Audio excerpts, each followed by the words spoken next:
mattress firm, and today you are the big story. You in the stands, you in the upper deck, you with the masks on being safe, you eating the Cracker Jack, you sitting in the seats that you haven't been in since 2019, you, the people who are having your first outing maybe in a year, you who are enjoying White Sox baseball again, enjoying the aftermath of the fireworks that were pregame, you wearing your hat backward and your hoodie that you only wore for Zoom calls for a year, you getting to challenge your senses again after being in a cocoon for so long. And to be honest, Steve, I feel like my senses have lit up today at the ballpark. The smell of grilled onions at the ballpark and the smell of hot dogs and everything having to do with the ballpark. Heck, we've all been in temperature controlled environments for a lot of the time indoors, and just to feel the chill of outside together is a different experience. And I would say it feels like Bears weather today, and I don't care at all. We came to the ballpark last year, and yes, it was the ballpark, and yes, there was baseball on the field, but the presence in the ballpark was completely different. And maybe it has something to do with that smell of onions you keep talking about. I think I'm sitting here in a hamburger bin because that smell is just outstanding. It's just the whole feel of the park with fans here. They're excited, and they're waiting for the first strike of the game. I think down the first base line we should have a concession stand called Steve's Hamburger Bin.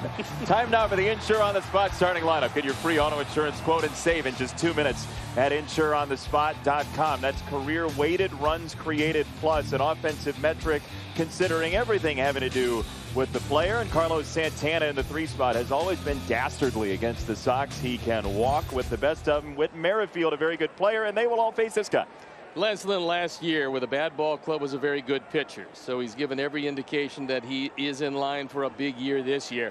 And what the Sox need is innings, and those are the key matchups. He's handled Merrifield well, and not a lot of people do that. Benintendi has had his measure, and Salvador Perez, who hits a lot of home runs against most people, has hit a couple against him. So those are the key matchups for the game this afternoon. And yes, a couple hours later than it should have been, but here's the first pitch of the game. Listen to this. First pitch at guaranteed rate field. A strike. That was a roar usually reserved for a World Series game. It is awesome to have people back in this ballpark, and Lance Lynn is ahead 2 strikes on Whit Merrifield. When Lance is right, he does throw a whole lot of strikes, and that was a good slider. He's ahead early.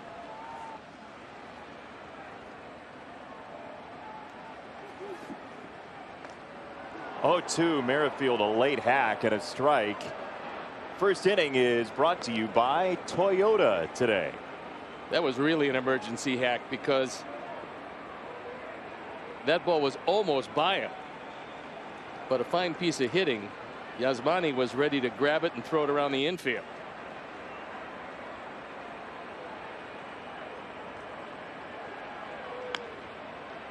Wide of third and foul. Lance Lynn has become an ace, as you heard Frank talk about in the pregame show a couple of hours ago. Since his trade in 2018, he has really found himself, and he's become now the 3rd starter for the White Sox, but he is a top flight starting pitcher in Major League Baseball. The numbers really don't matter very much. If you're 1 through 4, you're going to get your starts in rotation, and Lance Lynn is one of the elite pitchers in baseball. And a cut and a miss. Welcome back, Sox fans. Serenading a strikeout.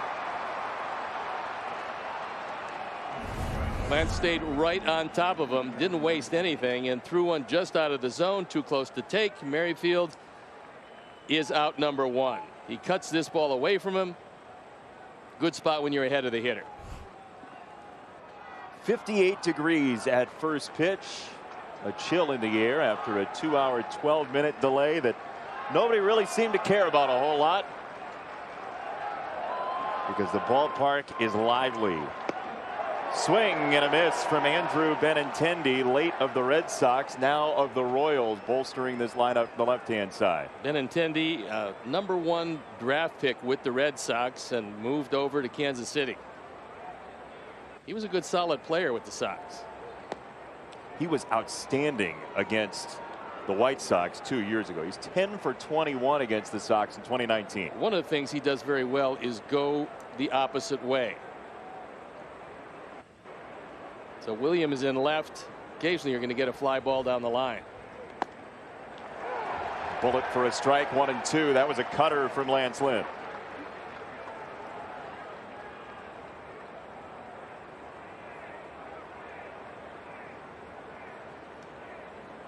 I think I'm just now realizing exactly how weird it was to be in this ballpark last year with no fans, because it is a different experience right now. And Lance Lynn is mowing down Royals. 2 gone in the first. Best thing that happened with this delay is that neither pitcher warmed up, so that both of them are ready to go with their normal pattern, their normal warm-up, and it wasn't interrupted at all. So Lance is moving the ball all over. That one just dove away from Benetti, who was looking at a fastball away, only to see it move well out of the zone. Look, fastball command is really fun to watch. We saw it from Lance Lynn at spots in that 99 pitch outing his first time around, as he'll throw now to Carlos Santana, who takes ball number 1. Carlos Santana, by the way, who has 995 career walks. He's 5 away from 1,000. He's always had one of the best eyes in baseball, and either side of the plate he's pretty tough to retire.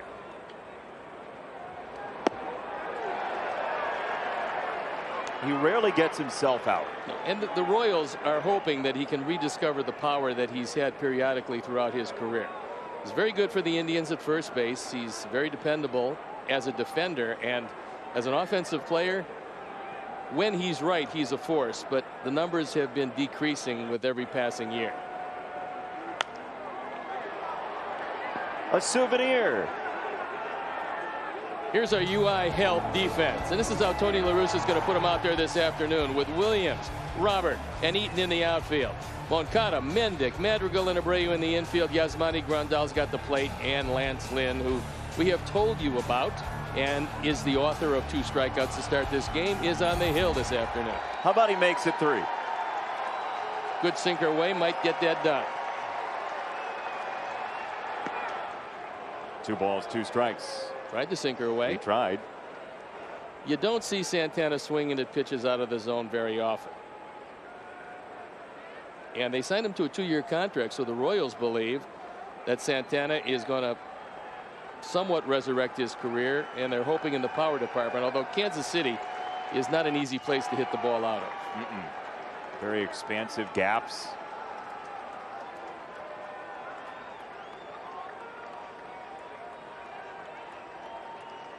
Baseball is back at Guaranteed Rate Field, and Lance Lynn christens it by striking out the side.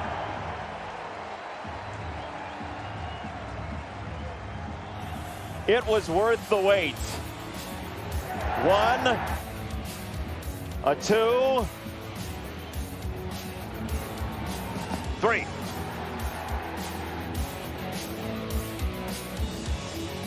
At Guaranteed Rate Field, we are thrilled to be here with you wherever you might be sitting or watching or listening in. Time now for the Insure on the Spot starting lineup. Get your free auto insurance quote and save in just 2 minutes at insureonthespot.com. Weighted runs created plus for your mean Mercedes is 277. He's been a force.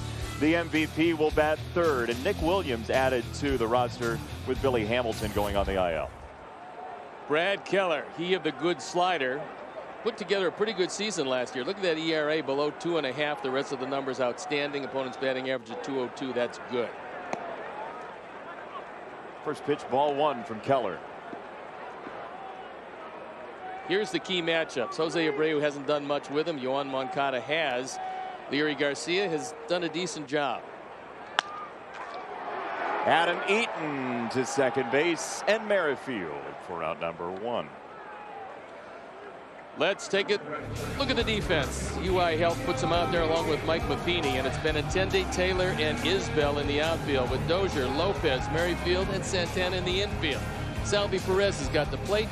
Brad Keller on the hill. Nicky Lopez, a great second baseman, moves over to shortstop. Mondesi is out. He's hurt. That's a huge factor for their offense because he's their runner. He's a guy that can always steal you a bag. It's hard to believe that this is the first opportunity for White Sox fans to see Luis Robert in person. Well, they're going to notice a pretty big guy, and he's got to deal with a slider that's a good one from Keller. Last year, right-handers didn't do a whole lot with him because of that slider, which is tight, it's short, and he usually controls it well. Robert has been a guy who feasts on bad breaking balls. Yes. You see the all 7-game reach base streak for Luis Robert, the best in baseball. I think if you hang one, you got a problem with him.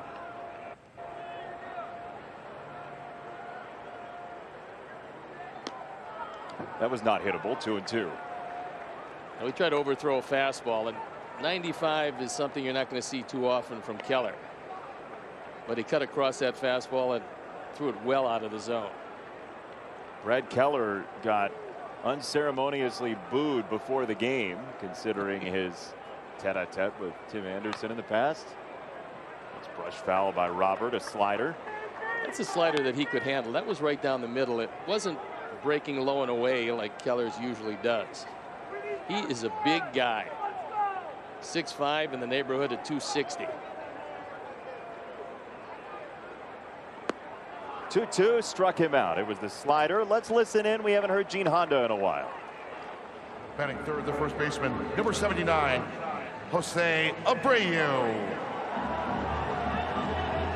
The best PA announcers sound like they come with the stadium, and Gene Honda is the best in the business. He's just off a trip to the Final Four, an NCAA basketball national championship game, and great to hear Gene's voice once again in this ballpark for the MVP.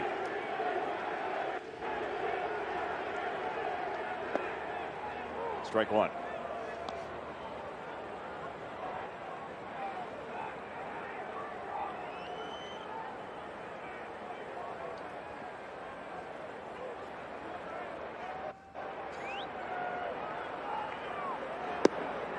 It's a breaking ball from Keller. 1-1 on the slider. Jose has gone to the red batting gloves today. He does not have them in his pocket anymore.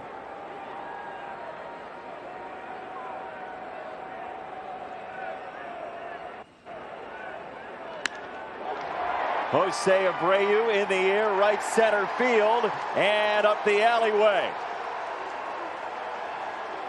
Extra bases for Abreu with 2 out here in the first. No chance for Taylor as that one split the gap, and Jose drove that ball the opposite way. You see, Perez wanted it inside and Keller got it outside. He doesn't have his control quite yet. Jose makes him pay the price. If this is down and in, maybe he gets it. Down and away, maybe it's a double. Oh, it is. It's his first. And now Yoan Moncada trying to drive him in. Sox would love to score in the first inning, something we have not seen so far in 2021. First pitch, it was a sinker from Keller for a strike to Moncada. Left-handers have a better shot at him normally than the right-handers. The reason being that slider isn't quite as devastating with the lefties.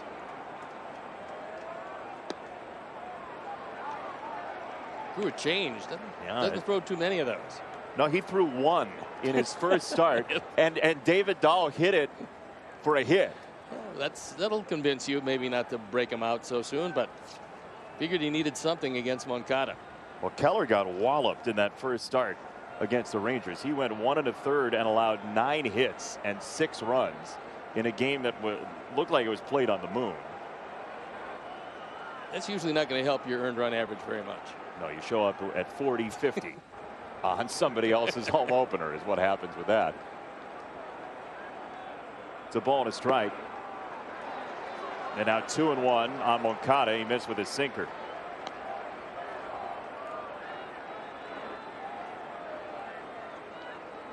Five for 9 last couple of home openers for Yoan, including that game against Minnesota last year.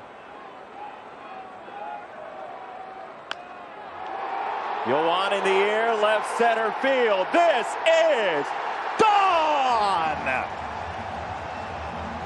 For the first time in 2 years, light it up.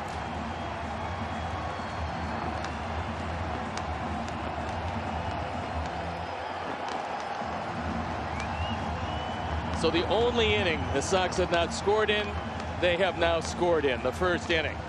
An opposite field 2-run bomb on a slider. It was out over the plate. We told you Moncada had some luck against Keller.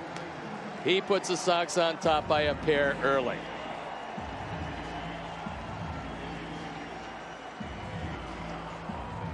So there is something to, you start on the road. You said in the pregame show, you start on the road. It's a little bit different. It's somebody else's opening day. You show up here, people are behind you. Suddenly you're up 2-0. It's a whole different world. You know, everybody says, well, we're disappointed in that first road trip. It's tough to win on the road. It's always been tough for the Sox to handle the West Coast. But to come back 3-4, that's a pretty good thing. And being here in this ballpark where they're really comfortable and letting our fans see your mean Mercedes up close and personal.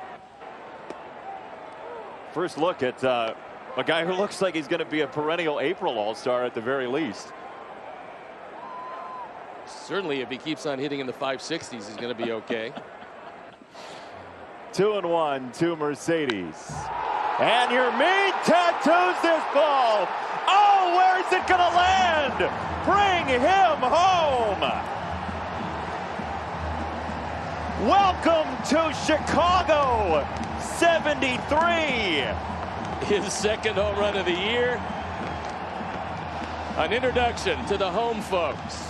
Your mean Mercedes got a slider and took it way back. Benetti in left field just took one step and just looked up. I mean, that ball was crushed.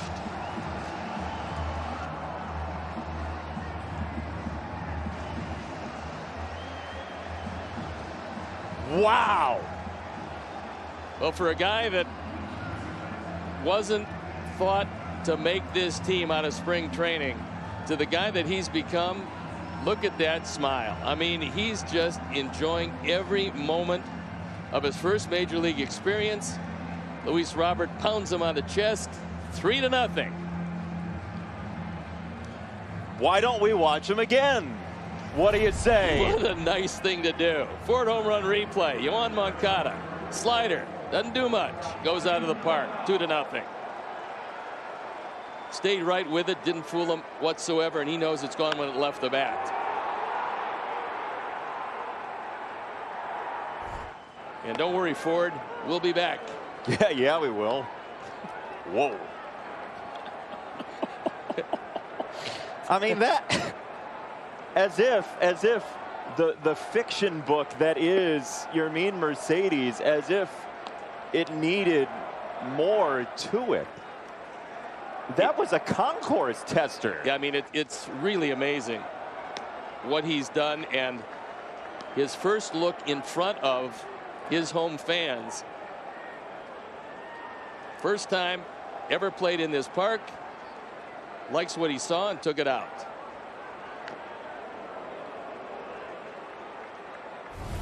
So, our Ford home run replay. 2 in the first inning. Another slider. Another homer. Keller, not a happy man. Oh. Mercedes, a real happy man. The abbreviated bat flip. Yeah, he knew. Oh, you talk about knowing it when you hit it? That was long gone. It's a good sinker for strike 3, and that will do it. But wow, cannon fire from the White Sox in the first inning. Moncada, welcome home. You're mean. The statue's coming soon.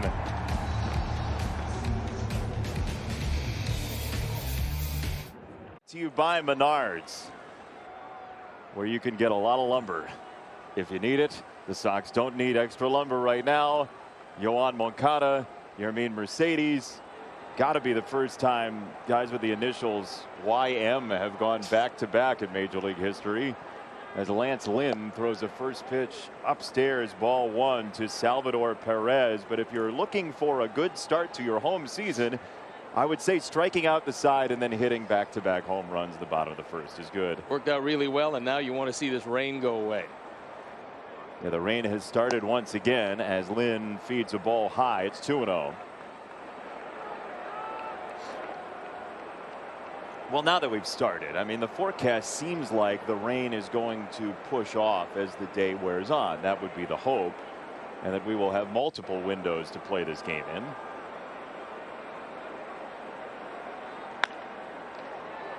Center field, Luis Robert, one down.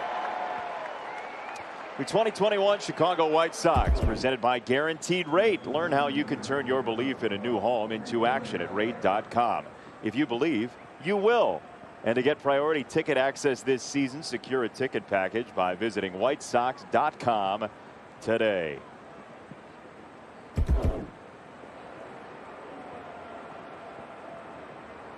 What a start for the Sox as Jorge Soler stands in, a guy who led the AL in home runs 2 years ago.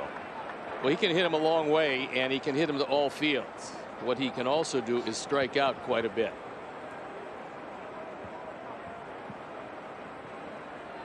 Yeah, he's willing to chase. Yeah. Traded over from the Cubs, and a couple of years ago he was a terror. Jorge Soler in the air to right. Adam Eaton out number 2.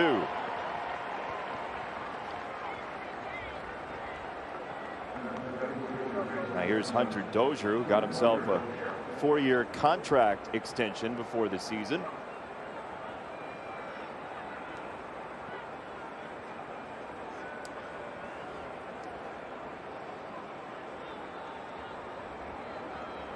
So the Mercedes home run, I'm told, went 485 feet.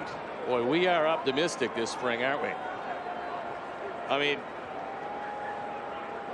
it's a good estimate. That the ball was bombed. Yeah. 485. Might you don't be, think? Might be a little ambitious. Yeah, no, I don't think. What do you think? What would your guess have been? How many happy feet? It looked to me like about 440, 445. But why quibble over 40 feet? Home run's a home run, and we're not buying by the foot. It's a socially distanced estimate. But, I mean, it did almost get to the concourse. No, it was a blast. There was no doubt about it. Yeah.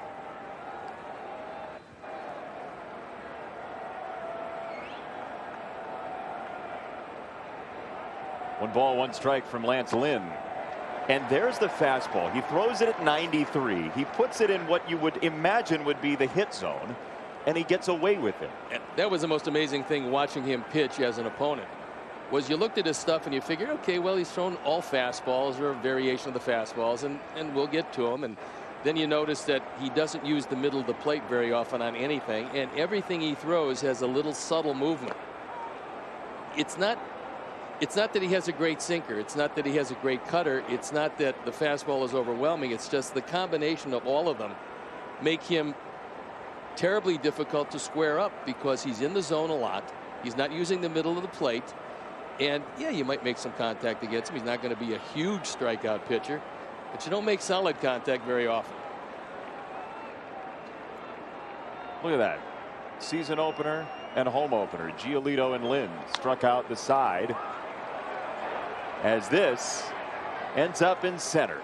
Robert coasting in, makes the play. 6 up, 6 down for Lance Lynn. The Sox 5-3. It's presented by Bob Locurcio Auto Group. Usually we do it later, but there's been too much happening. So Lance Lynn strikes out the side in the first inning. That's a good start, right? You're happy with that? That's very good. This is even better, however. Striking out the side is good, but 3 runs in the first on 2 homers just is a little better. And Mercedes at, what was that, 635, 640? Yeah, I think so. Yeah. I think so. There's a first pitch strike to Nick Williams, who was in the lineup with the injury to Billy Hamilton. You didn't think it went 485, but I think I know what happened. You brought a blanket to the ballpark and you left it out in the rain, so you now have a wet blanket over in the corner over there. Look, it was a blast, no doubt about it. No, that ball was hammered. No matter what you want to estimate it as, it was absolutely majestic. And what a first step into the batter's box for your mean Mercedes after everybody watched him on the road trip and now gets to see him in person. Well, if you're not at the ballpark, what you can't see is the reaction of the left fielder. In this case, Benetti literally turned around and then just looked up because there wasn't anything for him to do. Strike 3 on Williams, and Perez goes to first for out number 1. Look, I know we don't have a capacity crowd. I know that's not coming for a while considering the restrictions in place because of COVID-19. But everybody who's here has been extremely loud and in it and has filled the ballpark with sound so far, which is a welcome sight and a welcome sound.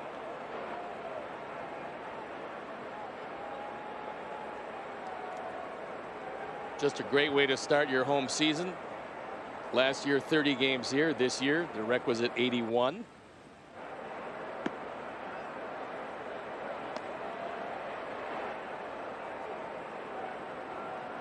Huge gap in left center field if Nick can get one of those sliders and get out in front of it.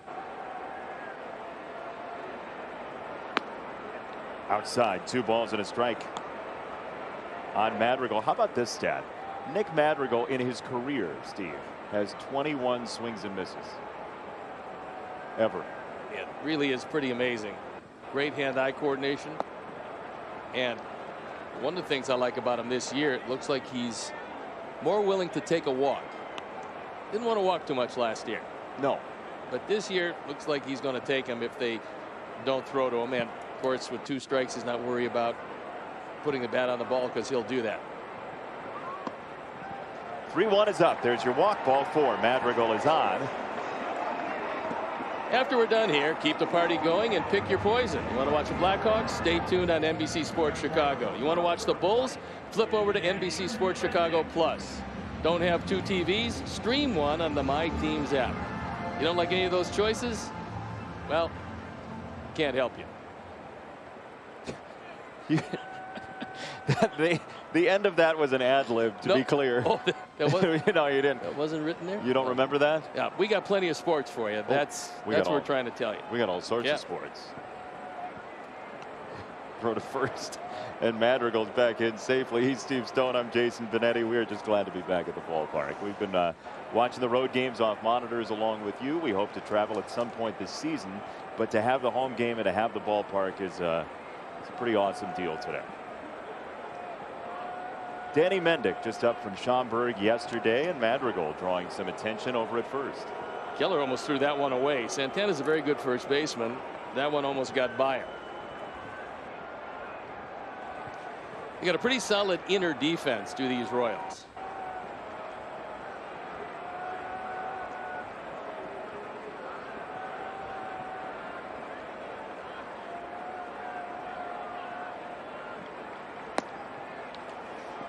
Keller's command has been hazy at best so far. The oddity about him is it's very difficult for him to throw strike 1. He only threw strike 1 57% of the time last year, which is a really low number for a major league pitcher. I mean, usually when you start out behind, you're going to get hammered, but his ERA was below 2.5. So somehow he was able to fight back in at bats with a really difficult stat to overcome. Yeah, that is an interesting number you got there. By the way, the rain is just pelting the field. You hear it on the microphones.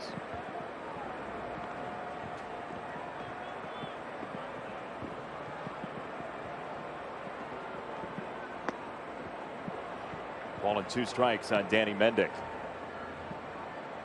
I love all the people who are just not going to the concourse. Like, you know what? We've been indoors for a year. We could take it. Still nice to be at the ballpark, but they would like a little less moisture. I think I see a window. You do? You want to close it because it's raining. Danny down the right field line, and this ball is down for Danny Mendick. Madrigal ahead to third. Sox have 2 on with 1 out. in a brewing second. That's what Danny Mendick does so very well. He hits it exactly where it's pitched. Isbell in right field couldn't get close to this as this was slicing away. So runners at the corners, the Sox looking for more.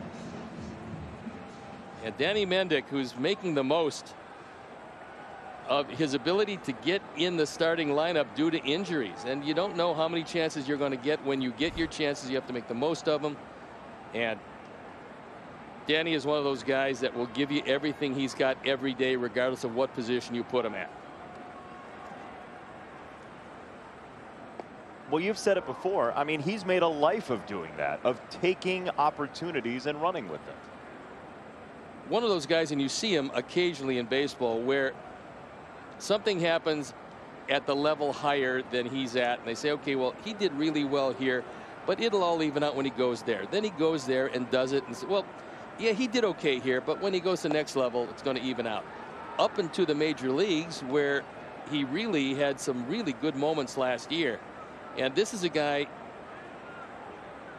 that will put the bat on the ball and play whatever position you need him to play, which is, in this day and age, if you're not going to start every day, that's a good attribute to have.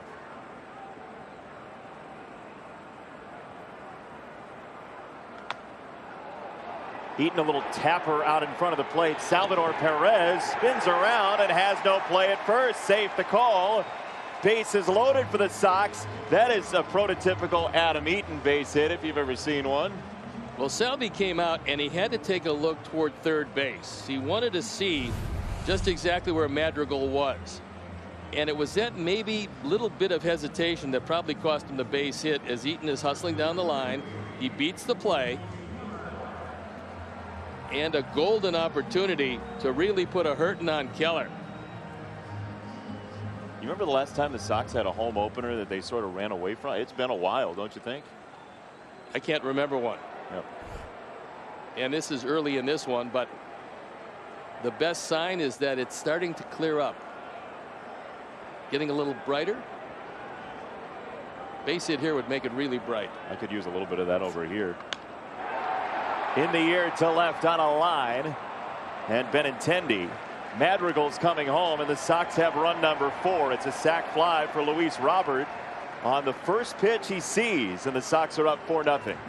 I like to see Luis aggressive early in the count. He hit the daylights out of that one. Unfortunately, it was hit at Benintendi, but he drives in his 4th run of the year, and coincidentally, the Sox are on top by 4.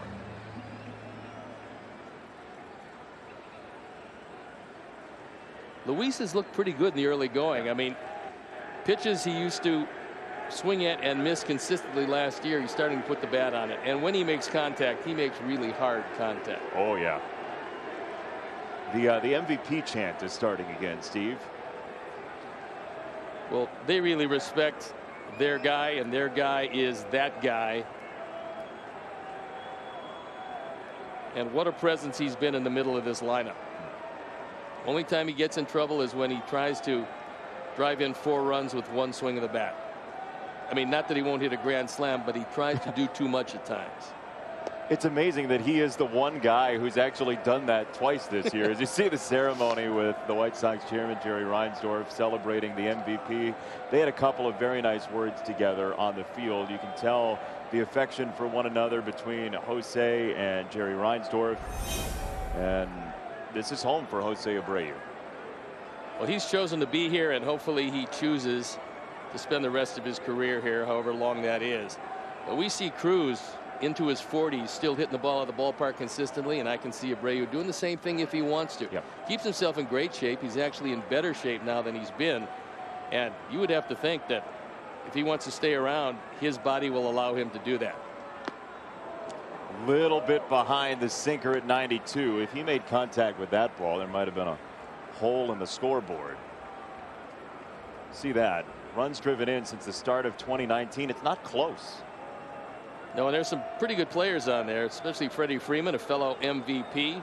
Boy, how unusual is it to have 2 first basemen win the MVP in the same year? Yeah. You don't see that. I don't know if you ever saw it. Yeah, that is a wild situation we saw as Jose swings through a slider. It's 1-2. When you think about Sox MVPs. Nellie Fox, the late Dick Allen, Frank Thomas, Jose Abreu. Well, you got 3 first basemen and a second baseman. Yep.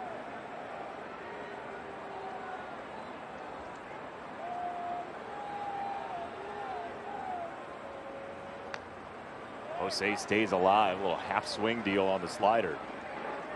Nice job of fighting that one off and keeping the at bat alive.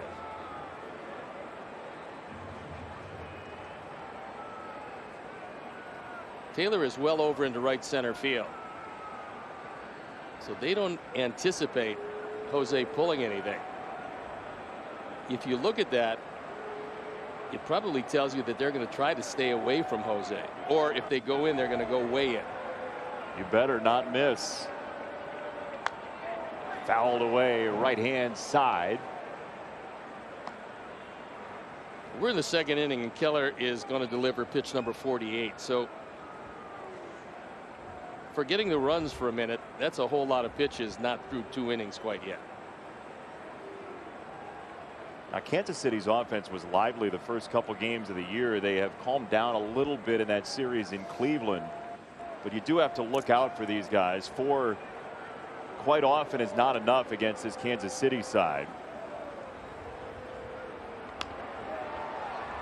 Jose to right field. Isbell coming in, and he is there to make the catch. But the Sox do add on with one more on the Roberts sac fly, and it's 4-0 Sox after 2. The third inning is brought to you by Hyundai. He's Steve Stone. I'm Jason Benetti. Our entire wonderful crew, our producer Chris Withers, our director Andrew Blaustein, our associate producer Chris Kamka, Joe Groob, our stage manager up here in the booth, and you wherever you might be as the clouds are threatening to part at Guaranteed Rate Field with the Sox up 4-0. And a first pitch from Lance Lynn, a fastball off the plate, ball 1. We could use some parting clouds. It's actually getting much nicer here. It's warmed up too. The sun is shining at 75 degrees. It's a warm breeze wafting in. Very nice. And a 4-run lead. Did I mention that? Well, I think the 4-run lead brings the warm breeze along with it. Ball and a strike on Isbell, former infielder turned outfielder out of UNLV.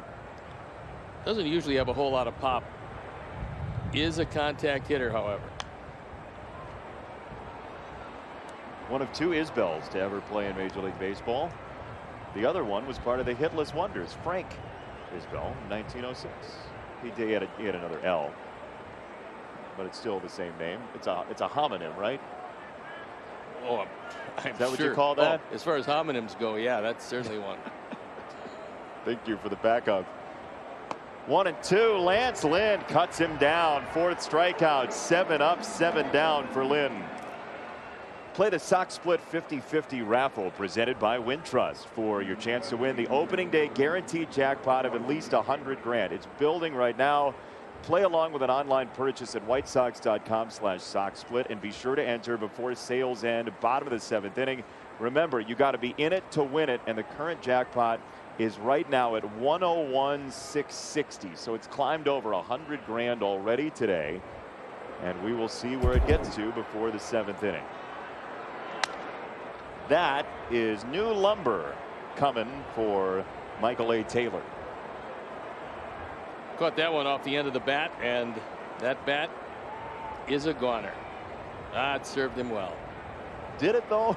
Yeah, I think that's what hitters really hate, because it takes a while to prepare a bat. Yeah. And let's assume going on the road that he's got a new bat, and then you have to tape the handle, you have to put some stuff on it so that you can keep a grip and do all of those things, maybe take a few swings in batting practice, and your first at bat you break it. First swing? Yeah. I mean, that's tough.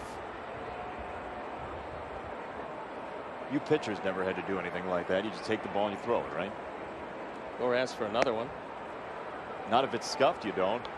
No, I mean, I didn't have the biggest hands in the world, and my first spring training I kept throwing the baseballs back in, and the guy that they said was the umpire that every umpire was patterned after, Doug Harvey. Robert in center. He finally came out to me in the 3rd inning, and knowing that I was a rookie, and he took the ball and put it in my hand, and he said, "Son, if you're going to stay in this league, you're going to have to throw the ball I give you." So that was, and he was the veteran, I was the kid, and I figured, okay, I'll throw that. What didn't you like about the baseballs? I wanted high seams because I threw a pretty good curveball, and if I got low seams and a bigger ball, I was not happy with that. You were seam shopping? Yes, it was unseemly, but yeah, I was. Seems uncouth. 2 down for Nicky Lopez, and strike 1 to the Royals. Second baseman turned shortstop, who's on a 5-game hit streak. And we remind you that he attended Naperville Central. He's on the Kipnis plan when the Royals are in town. He's an exceptional second baseman, forced to play shortstop, where he's still pretty good. But they like the double play combination of Mondesi and Lopez. The Royals believe that's one of the best double play combinations in all of baseball. Mondesi will come back, and when he does, they will be reunited. In the meantime, Merrifield is playing second. Lopez shifts over to shortstop. You feel like you could put Whit Merrifield in at hockey goalie and he'd be fine. He's just a good, solid player. 2 strikes on Lopez from Lance Lynn. And that is off the plate, down. Cutter from Lynn, 1 and 2 from Lance, who's 8 up, 8 down in his White Sox home debut.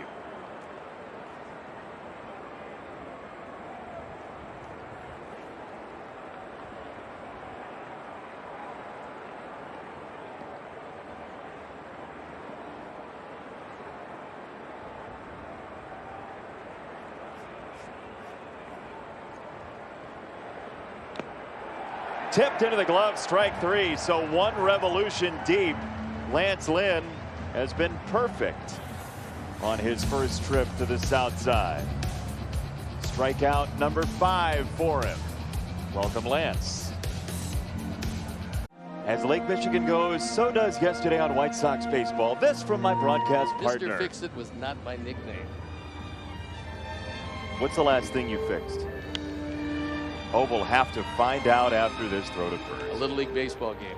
Wow. Steve's adventures in racketeering when we come back. Hey, that was line of the year in the first week of the season.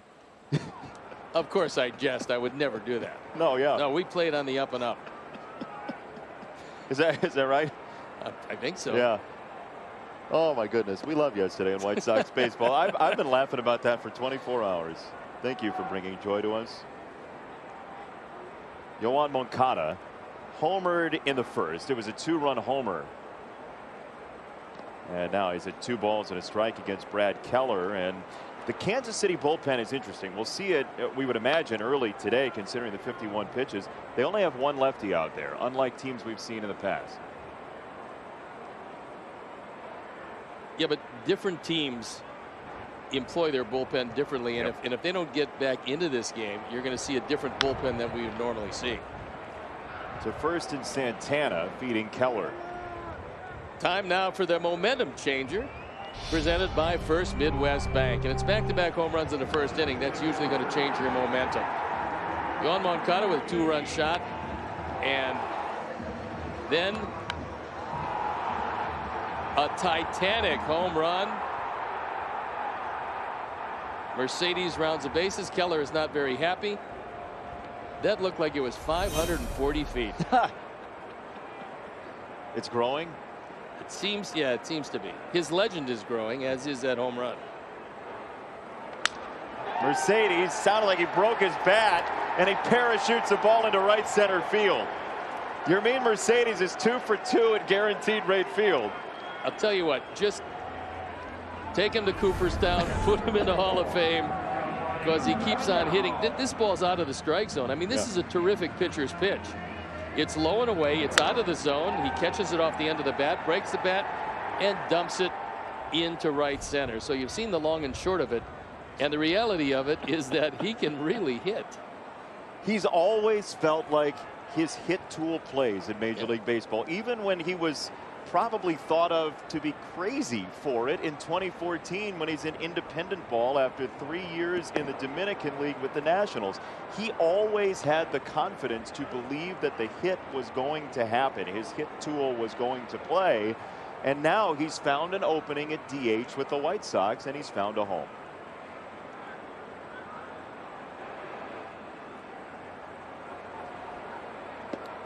And we're never going to know the reality of this because circumstances dictated that the Sox go a different way. But if Eloy Jimenez does not go on the disabled list, there's a very good chance Yermin does not break with the team. That's right. And yet, look what happened. And third longest in White Sox history in this park. Wow. You know, I took another look at it. Yeah, you did. I thought it was 622. Okay. I'm glad you took my comments in jest and haven't rearranged your thought pattern. It was back there. That is ball 4 to Yasmani Grandal. 2 on, 1 out. Time for StatCast presented by Google Cloud. A final verdict on the distance. Funny how some distance makes everything feel small. Well, I got to tell you something. That was well back there. 113.3 miles an hour exit velocity. Yikes. You got it at 7:15 after that one? That replay? No. I can't exaggerate that much. It wasn't a foot farther than 638. Is that right? 2 on, 1 out. Keller, look, 57 pitches.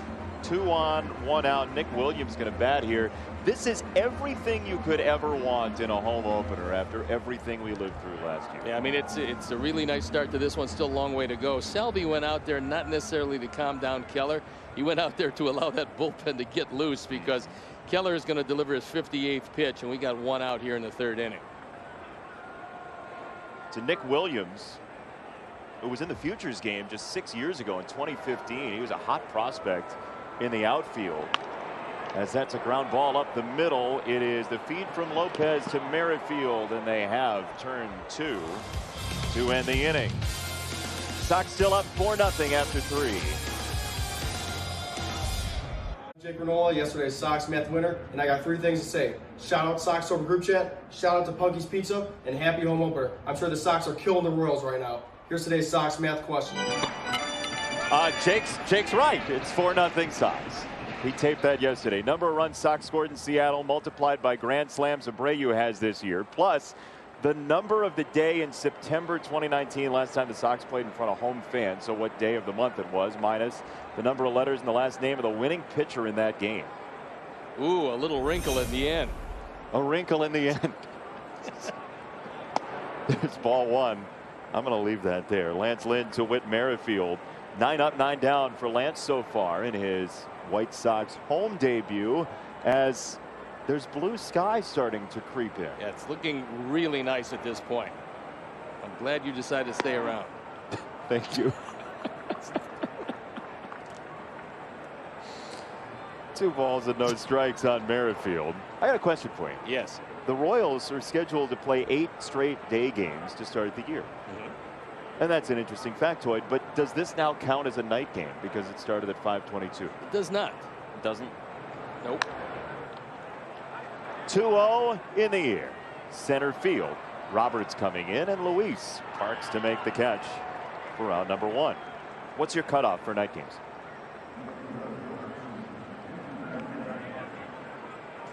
Well, I'd like to say as soon as it gets dark, but we're starting games before that. But I'm thinking 7 o'clock.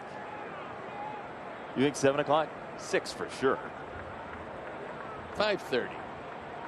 Is that just because this one started at 5:22? 4:45. Now you're just changing opinions and naming times. I think it's just, you know, this is scheduled for a day game, and here it is, a day game. Thank you for that official clarification. As Benetti takes ball 1 in the 4th inning is brought to you by Elk Grove Village. See how we can help your business grow at makerswanted.org.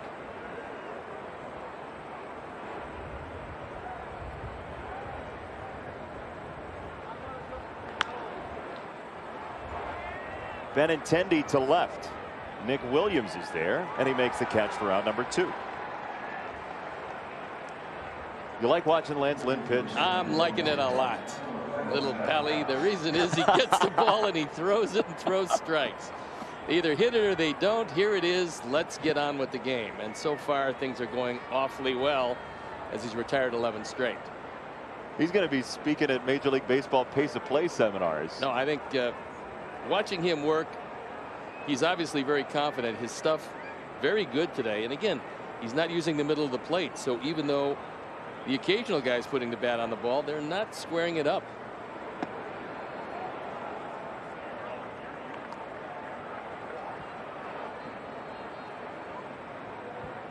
So 6 balls in play, 5 strikeouts. No infielder has touched a ball yet. Well, Lance really doesn't have much of a sinker.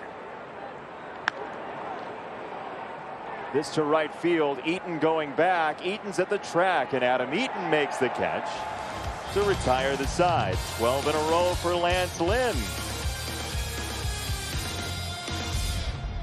American Sail fun at home at Guaranteed Rate Field. Fans enjoying selfies and the weather even, and just being outside with one another. And now they have the opportunity to dry out after a whole lot of rain. But it's turning into a beautiful night. It is. It's warmed up some. The light towers are on, but the blue sky is starting to peek on through. I would say summer resort weather, but that's probably summer resort if it's on the Baltic. Do not let Steve book your trip this July. 1-1 to Madrigal, who walked and scored on the sac fly for Robert in the 2nd inning. Nick's jersey is going to need a couple of washings after today's game. Rob Warren, line 1. Rob Warren, line 1. He's obscured the 1. That's true. Yeah, he's numberless. Madrigal sinks with it and takes ball 3 on the slider from Brad Keller. The bullpen up and going, so Mike Matheny is not going to be terribly patient with Keller. If he gets in any trouble, they're going to go to the pen. Madrigal at first, and Santana beats him there. 1 gone. Here's your Sox math answer for today. Riles 23 is your winner. First time this year. 20 runs in Seattle times 2 grand slams for Abreu. That's 40 plus the 29th of September 2019. 69 minus 7 is 62. It was Jimmy Cordero who won that game for the Sox September 29th, 2019. And somehow Southpaw, what? Southpaw's playing Sox math now? What is happening? Yep. Oh, yeah. Root beer floats for you. None. 0 root beer floats so far this year. The only thing I quibble with from Southpaw's number there is the half. There's no way I'd let half a root beer float just sit on the counter. Thank you, Southpaw. We missed the paw greatly. Yep. Yeah, I tried to send him over to your house last year, but he was respecting COVID protocol. How'd the phone call go? Because he doesn't talk. He's a great communicator, though. Oh, is that right? Yeah. Okay. Nice ad lib. Ball and a strike on Mendick. 1 gone, 4th inning. And now 2 balls and a strike for Danny Mendick. You mentioned Mike Matheny. He was the one who took over for Tony La Russa when Tony retired after the World Series win in 2011 with the Cardinals. Matheny took over in 2012, won an NL pennant, and then eventually was let go in 2018. But these are the last 2 managers of the Cardinals before Mike Shildt. Matheny played for La Russa back in the day with the Cardinals, former catcher as Matheny is.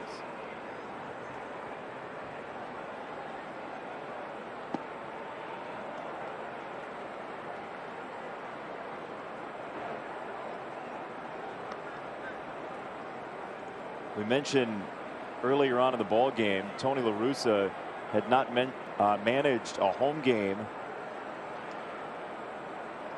for the White Sox since 1986. As that is ball 4, and Danny Mendick is on. I think that's going to be it for Keller. You think so? Here comes Yeah. Matheny. So we might as well show you Matheny's history with the Cardinals, along with Tony La Russa. Bunch of division titles split among them, 10 total. La Russa won 2 World Series titles, 3 pennants. And Matheny, for about half a decade, was a catcher for Tony La Russa.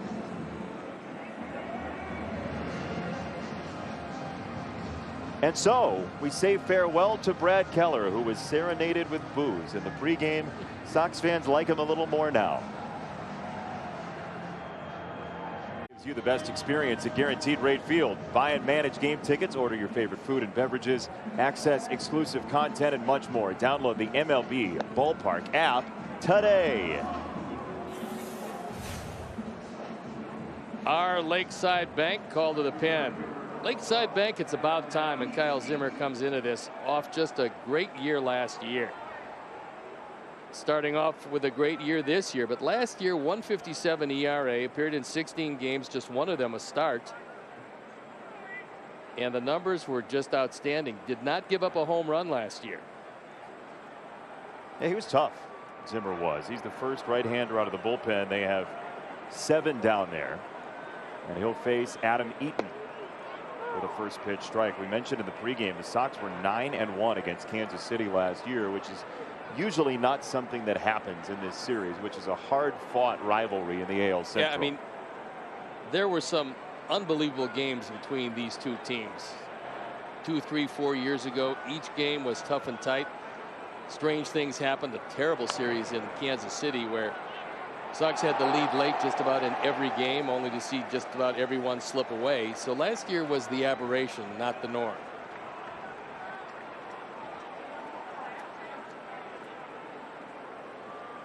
When Adam Eaton was last year with the Sox, the Kansas City Royals were a powerhouse in the AL Central. Now in the rebuild mode, Kansas City is.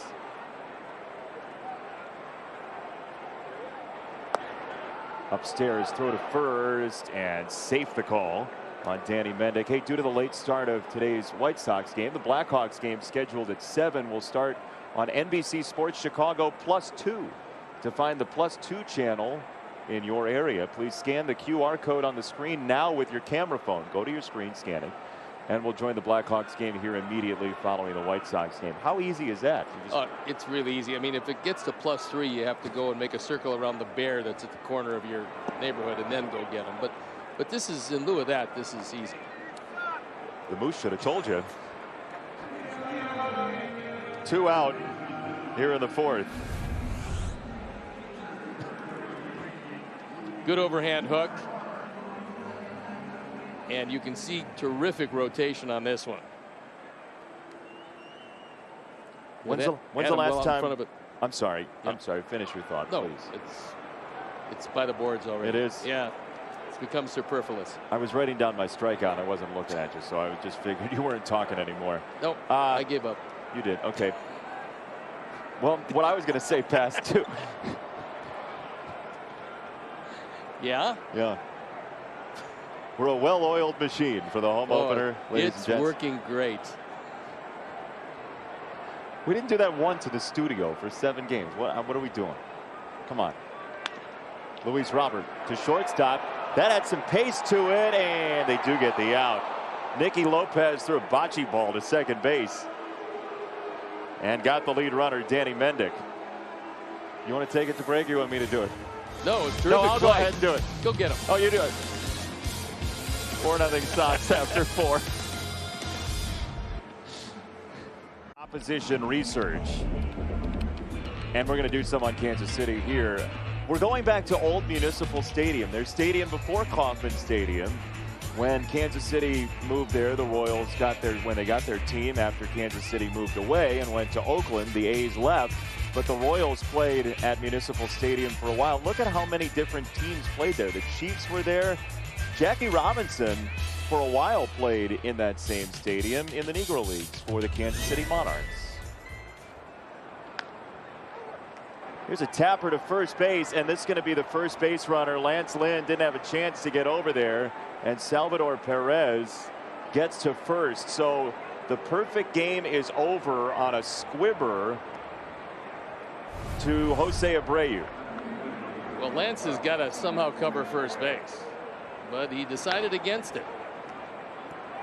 And that hesitation cost him the base hit. Selby doesn't run particularly well, but you see the perfect game and the no-hitter end in one fell swoop.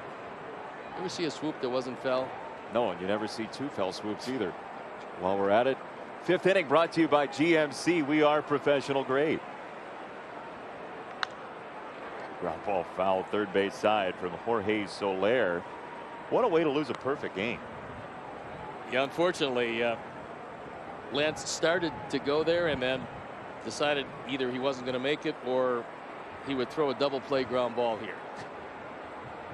It's probably the best case scenario at this point, as Sox play Soler as a dead pull hitter in the infield. Madrigal on the third base side is second. Ball one into Soler, who's 0 for his last 14 standing in there now. But you see barrel leaders, that perfect combination of launch angle and exit velocity that usually gets you a home run. He's in the top 5 with Jose Abreu.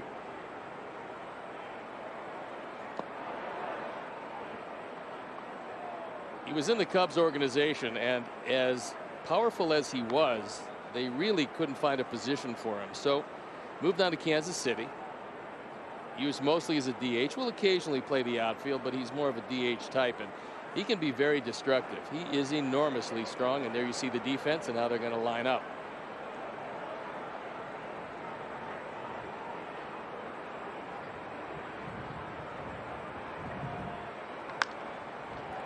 Left side and through anyway.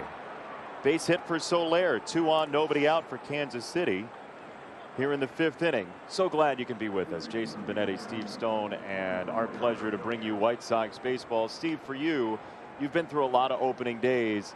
What does this one feel like after the empty stands last year? I just think there's a certain excitement that comes with any opening day, but when you haven't had fans in the stands, it's that much better. To start off as quickly as the Sox started off in this ball game even brought the fans more into the equation. So I think it's kind of a good thing.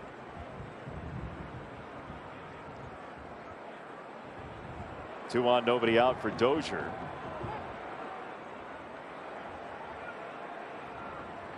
And Grandal with some signs. Notably, nobody looked in their hat. Yeah, that's usually, the catcher will do that, letting you know where he's going to go if they steal a base, but I don't think Salvi's running, and he's the lead runner at second. Let's talk about the set of signs they're going to use. Strike one. Opening day at the ballpark. It feels a little bit different this year, at least to me. Yeah, it really does. There's more excitement, and there's just a feel to opening days. This one has a particularly good feel, and again, that quick start by the Sox, the pitching of Lynn, which has been very good to this point. I'm feeling pretty good about this year, and I'm feeling great about today so far. Double play ball would be really nice, or a fly ball to center off the end of the bat, and Robert is there to make the catch.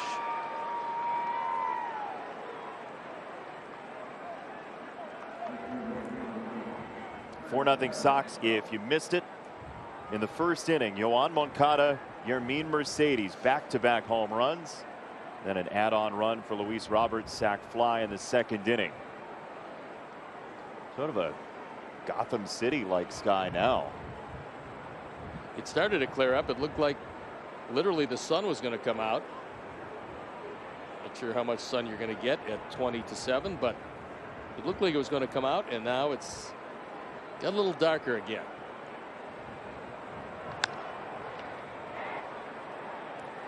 Isbell to left. Williams is there. 2 gone. And if you're just joining us due to the late start of the White Sox game, the Blackhawks game scheduled at 7 will start on NBC Sports Chicago +2. And again, to find the +2 channel in your area, scan the QR code on the screen now with your camera phone. Do it right now, scan it, and we will join the Blackhawks game here immediately following the White Sox game. So scan to find +2. +2 on the reads too. I'll be scanning here shortly. Have you ever scanned a QR code before? No. Ever? Oh, you're talking about in a restaurant. For what? It's a brave new world out there. Okay. No paper. 2 out and a strike. to Taylor. So you're scanning QR codes now? Oh, are you kidding? I'm an old hand at that. The problem is I go to a restaurant, I scan that, I get the Blackhawks game. I'm trying to get lunch. Just looking for a bowl of ramen. Yeah, I mean, there's Pat Foley. Just looking for a couple of noodles, and I hear Eddie and Pat. You got to be careful. Yeah. You can't be too careful nowadays. You really do. I'm a scanning fool.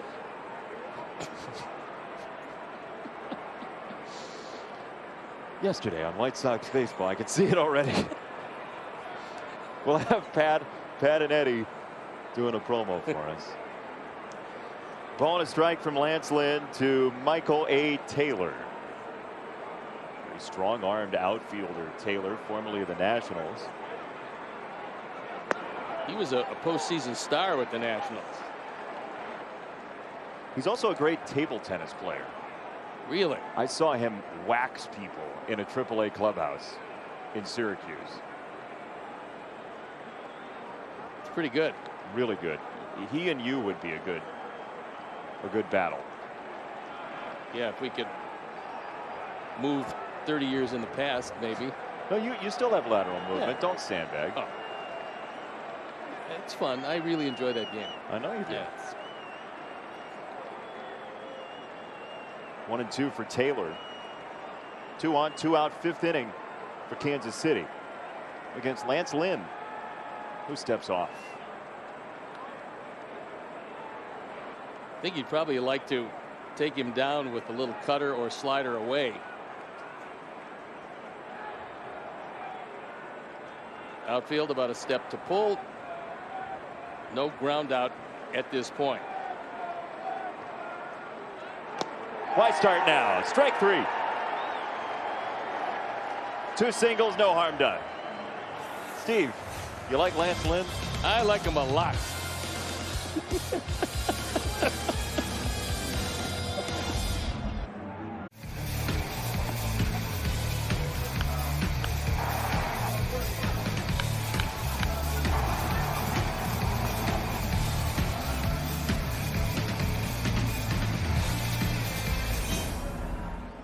Yermin Mercedes, one of the stars of today's game so far, with a home run right in back of Yoan Moncada. We are bottom 5. He's Steve Stone. I'm Jason Benetti.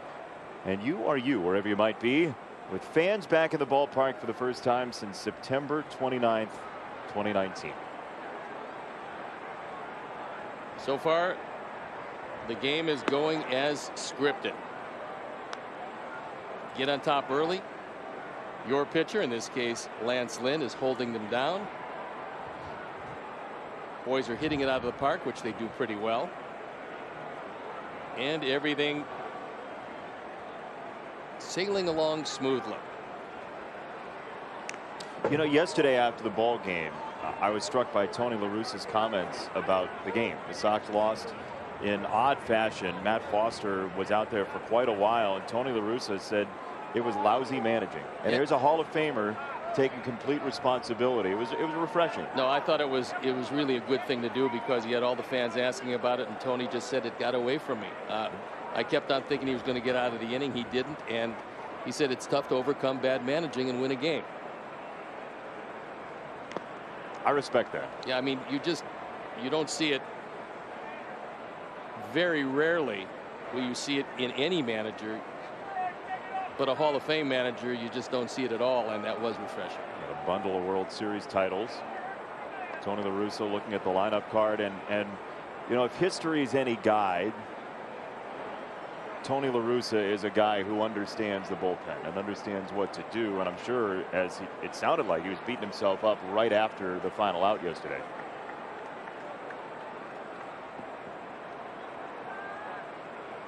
It's something that you wouldn't expect to see again. Not that a guy will come into a situation and not get the job done, but you won't see the same situation. This to right from Jose, and playable for Isbell. Let's go into the studio and see what's coming up on White Sox Postgame Live, presented by Subaru. Frank, Ozzie, Chuck, what's going on?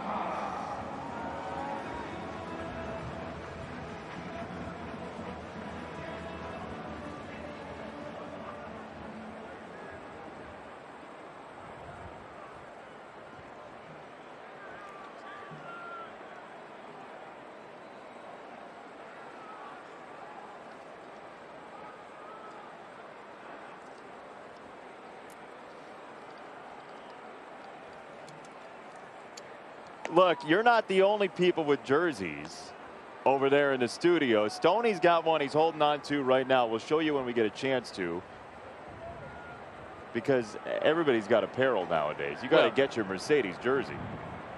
You have to get one of these. Yeah, you do.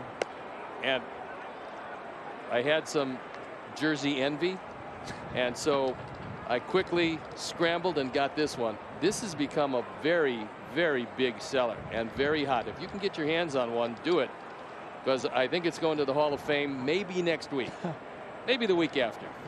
How did you get that? Well, I have secret sources. Yeah. Is that right? Yep. I would tell you, but there's a line you want to end with, but you wouldn't say it on the air. No, I would betray a confidence. Oh, is that right? Yeah. Something along those lines. No, I mean that it was brought up before the game, saying this is a hot seller. Sheena brought it up, Sheena Quinn, and there it is. Sheena Quinn's the absolute best, by the way. She's fantastic at what she does, and we like getting to see people around the ballpark nowadays one more time, and obviously socially distanced and safe. But Sheena brought up the jersey, and thank you for that. On behalf of the great Scott Reifert. 3-1. That's a strike. Yoan didn't think so. And the man who has become appointment viewing is in the on-deck circle, looking at one on the outside corner. It was close. It wasn't a strike, but it was close. Tony Randazzo on the call. He's done a nice job today, though. Very good. 3-2 breaking ball stayed up in the eyes.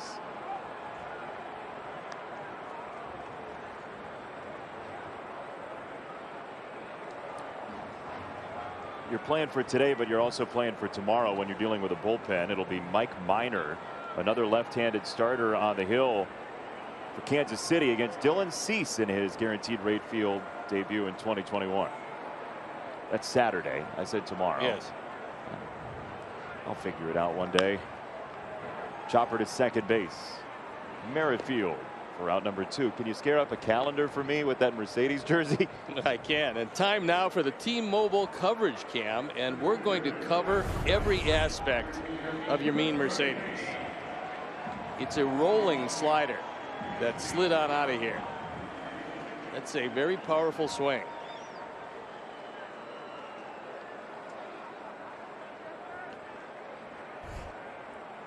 We slowed it down so you could see it, appreciate it, and know the man and the myth that has become your mean Mercedes. Yeah, he's a legend. He's a man, a myth, and a legend in the first week of starts in his major league career, and now he has to do the limbo rock out of the way.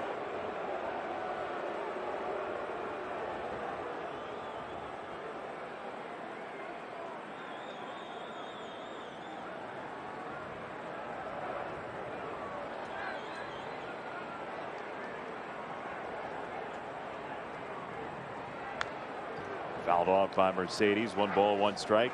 That was exactly where Perez wanted it, and Zimmer threw it a perfect pitch, low and away.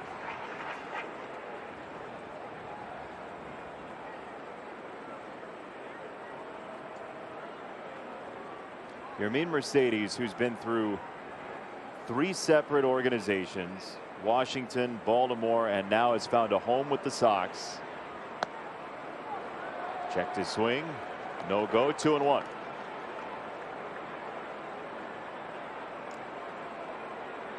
He's 15 for 25, Steve. Well, you'd expect if you come in hitting .565 and you have 2 at-bats in a game, you'd expect your batting average is going to go down. His actually did not go down. It went up.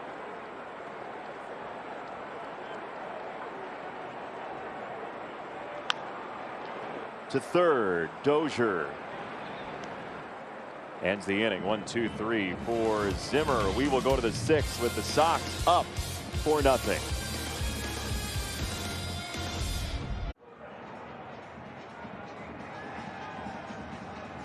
Yeah. The 6th inning is brought to you by Mike's Hard Lemonade Seltzer. The king of enunciation. Way to go. I do my best for you. By the way, a lot of people watching this ball game, I know, based on tweets, and a lot of people in the ballpark, and one special young man watching this game today, young Clayton, the son of prize shelf queen Val Pulido, a new mom over the past year. Clayton is experiencing his first opening day in Sox gear, watching at home. Congratulations to Val and family, and young Clayton, first of many opening days at Guaranteed Rate Field for you. Val is the absolute best. Congratulations to her and her family. 2 strikes. Nicky Lopez against Lance Lynn. Steve, 56 pitches. Yeah, pretty amazing so far through 5, but he's around the plate with everything. The Royals are helping him out at times by swinging early in the count. But if a guy's going to stand out there and just keep pumping strikes, you can't let yourself fall down 0-1, 0-2 every at bat. So you have to go out and try to get it. Third base side, foul territory. Moncada lost his hat, met the tarp. It was an adventure. Sketch caught up, presented by Bob Locurcio Auto Group, and it begins with Lance Lynn in the first inning. He struck out the side. That was a filthy cutter away to Whit Merrifield, and then Yoan Moncada and Yermin Mercedes. Whoa. That was pretty exciting.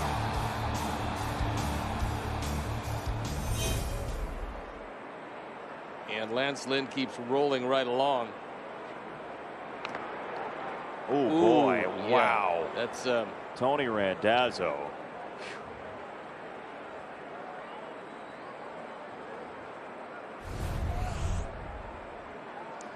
Yeah, this is not good. Yikes. I mean, it's a real tough job.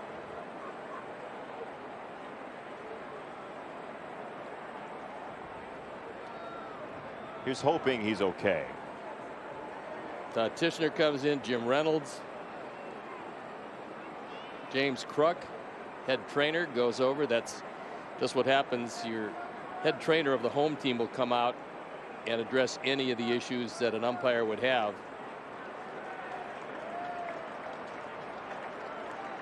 Tough to try to read his eyes to see if he's got a smile on his face behind the mask, if he's doing okay, if they're joking with him or not, but he's going to stay in the game.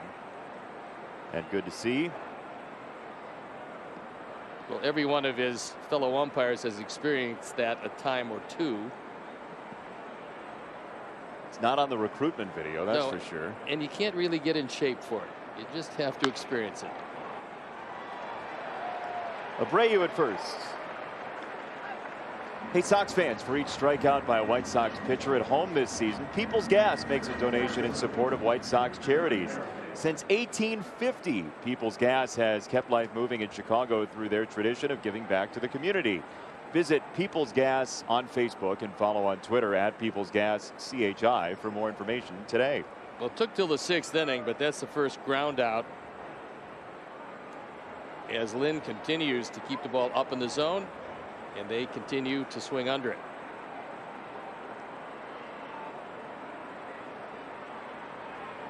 Whit Merrifield, first pitch attack to right. Adam Eaton for out number 2. Steve, we just saw the Mercedes and Moncada home runs, and I got a note earlier on today, a little while ago, from the great Danny Parkins of the Parkins and Spiegel show on 670 The Score. And he said they had Yermin Mercedes on for an interview earlier today, and Mercedes mentioned that he found out in recent years that he is a cousin of Robinson Cano, which is very interesting because he and Moncada just went back to back, and Moncada idolized Robinson Cano, in fact named his son Robinson. A long lost cousin. And they had the same initials. Coincidence? I think not. You don't? No, I do. One strike from Lance Lynn to Benintendi. It's good to see Moncada's power as well. He had that tough 0 for 5 strikeouts against the Angels late in that series. And if he's going to stay in the 4th spot, you don't want him thinking about home runs because he'll hit them just by accident. Eaton charging and has to play it on a hop.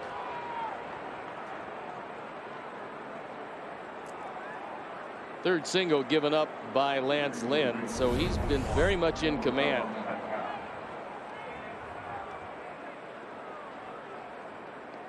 Sinking line drive to right field. Adam Eaton thought he had a shot at it, only to see it land on the grass.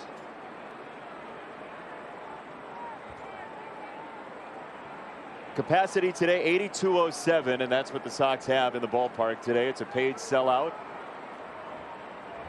at Guaranteed Rate Field. 8207, but they have been loud this afternoon and evening. One man on the left side of the infield, and it's Yoan Moncada, and that will do it. Lance Lynn is bolting like a Abreu running through the infield. 4-0.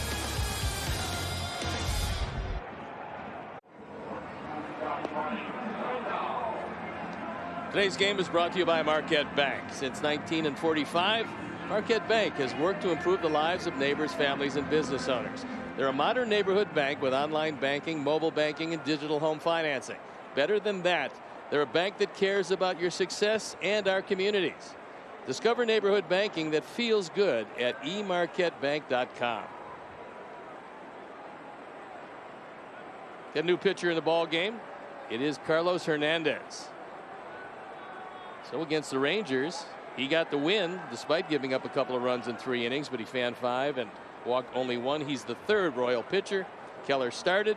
Zimmer for an inning and 2/3, and on to Hernandez. Who will face Grandal, Williams, and Madrigal here in the 6th inning. Sox trying to add on after 3 in the first, 1 in the second. And if you're looking for the Blackhawks, scan your phone to that QR code. They're on +2.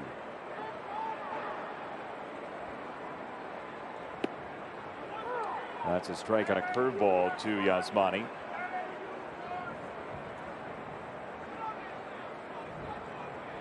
I think somewhere in the course of this storm, spring has moved on out and partial winter has taken over. It's gotten considerably colder. You feel a bit like you're on a fjord over there. It's yeah, it's nice. That one, by the way, got Randazzo in the leg, so a tough full inning for Tony. I think he'd prefer that all one. things considered. Yeah. Yes, option B would be the one. Take it in the leg.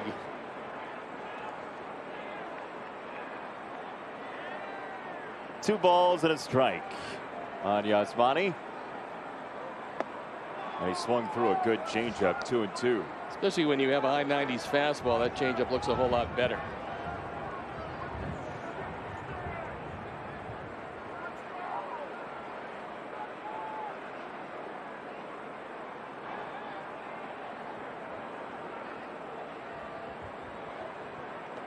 In the dirt, 3-2 on Grandal. Very patient hitter who took a 4-pitch walk in the 3rd. He struck out on a 3-2 pitch in the 1st.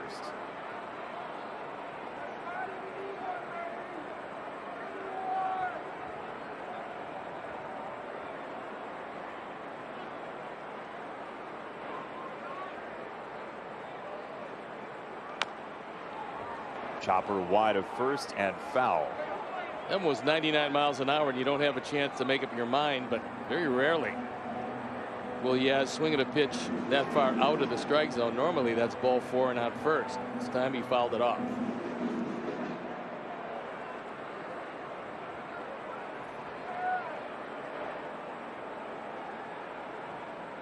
Tony's going to clean off the plate. The edges are not visible enough.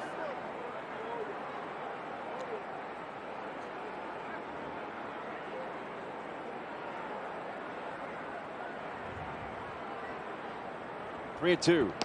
That fades outside. Nice take. A changeup for ball 4, and it's a leadoff walk.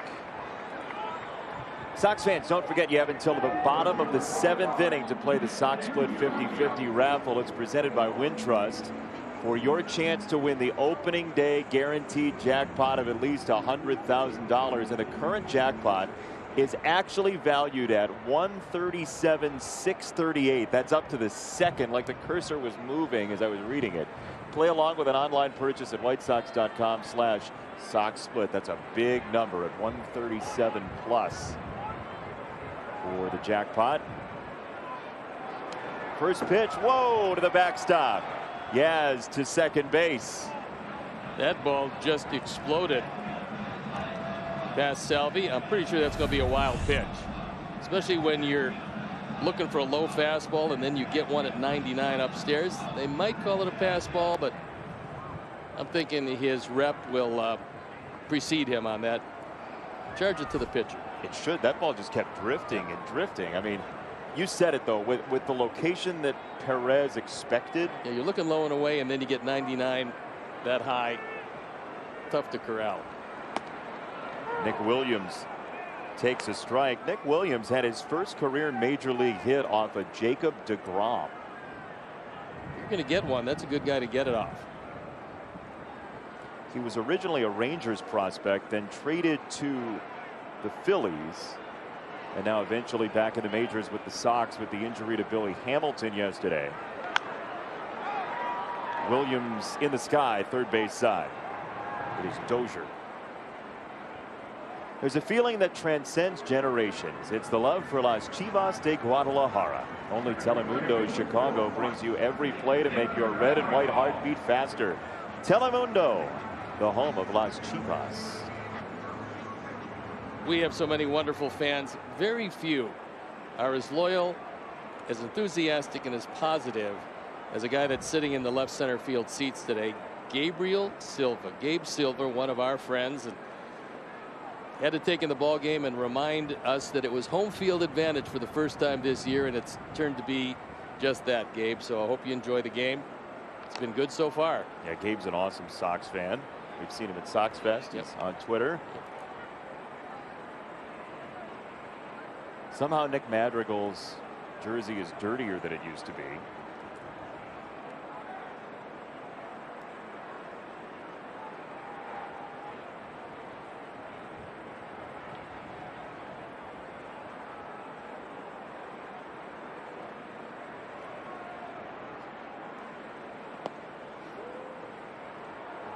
Getting your pipes ready?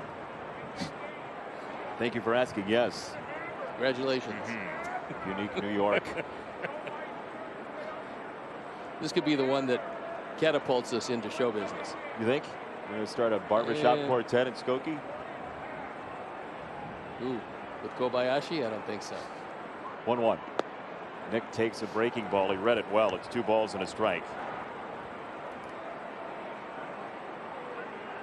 Sox will be off tomorrow, and then game 2 of the series on Saturday. That's dayside.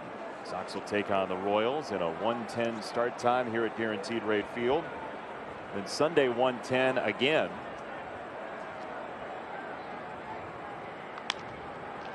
On the ground to short. Lopez has to go pretty far for it, and the throw is not in time. Infield single for Madrigal. That was a really good play by Nicky Lopez. The one big problem is he's got a second baseman's arm. I'm sure he played a lot of shortstop coming up, and this is an outstanding effort. But he couldn't set, and Nick able to beat the play at first base.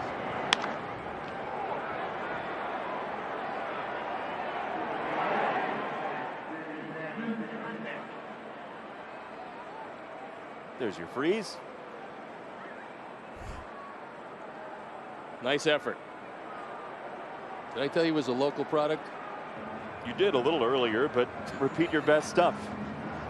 He's from just down the road. At Naperville, I've heard. 2 on, 1 out. And Danny Mendick bat. You know, this has been a comfortable game throughout, but you don't want to let it stay in this 4-0 range if you can avoid it. A hit or two here would make things a lot lighter. Well, as you move a little later in the game, those add-on runs really loom large, and you take away some of the confidence of the other team to come back. Lance Lynn already has the first 6-inning start for the White Sox this year. And, you know, Tony said something interesting when he was talking about that 6th inning. He said he felt pretty good about being in position to cover the last 4 innings of that game, and then it just got away from him. But That's what people have to realize. Managers figure out who they're going to go to and when they're going to go to them in the course of prepping for a game. They have to know how many times did the guys warm up in the last couple of days. They have to know who might need an inning of work. They have to know who they're going to go to for the first guy, who they're going to use as a setup man, and just about everything in between. So it doesn't happen by accident. These guys, all managers, are well prepared to manage late in the ball game. And Tony, from the first time I talked with him, said he gets his teams ready to win the 7th, 8th, and 9th inning. That was one of his philosophies of managing before he became a major league manager. And most of the games are decided in those 3 innings if you don't blow somebody out earlier.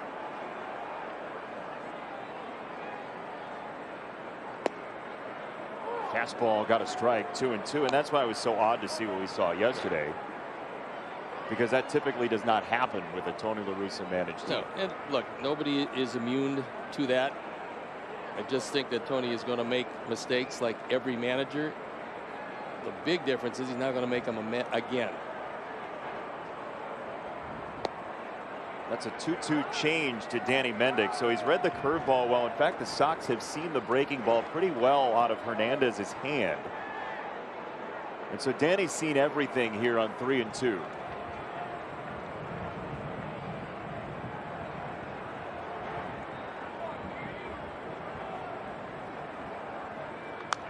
That was a fastball. He buzzed it right in there, and Danny sprayed it foul. 98.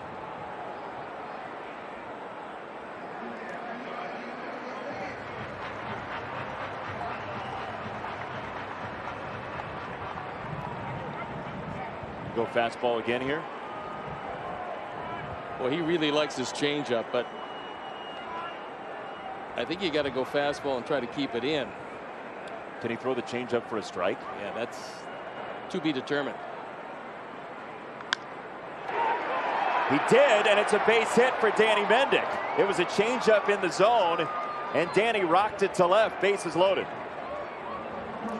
Yeah, he can throw it for a strike, but not a good strike. That one was right down the middle and didn't fool Mendick. And you know, sometimes a pitcher will do something in his delivery to give away the changeup, because Danny was sitting on that change. You can't sit on a change at 3-2 with a pitcher that throws 98, 99 miles an hour. So he obviously read something in the delivery that kept his hands back. He kept his weight back, his hands back, and he drove it into left field. That was a very good piece of hitting on normally a tough pitch at 3-2.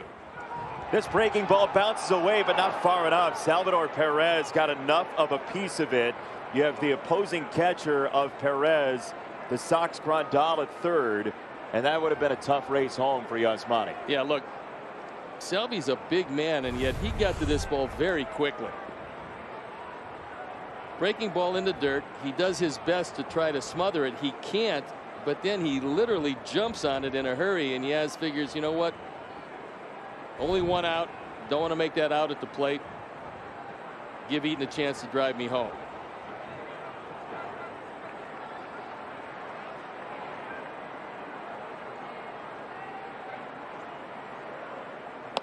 High with a fastball, 2-0 for Adam Eaton.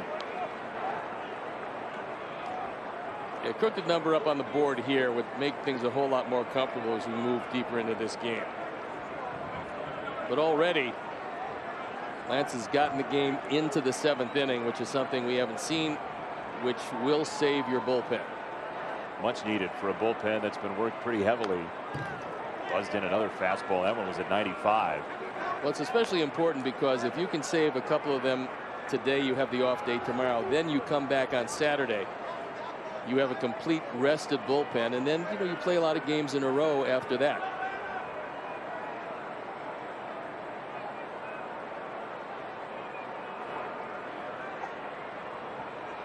Two balls and a strike. Bases loaded.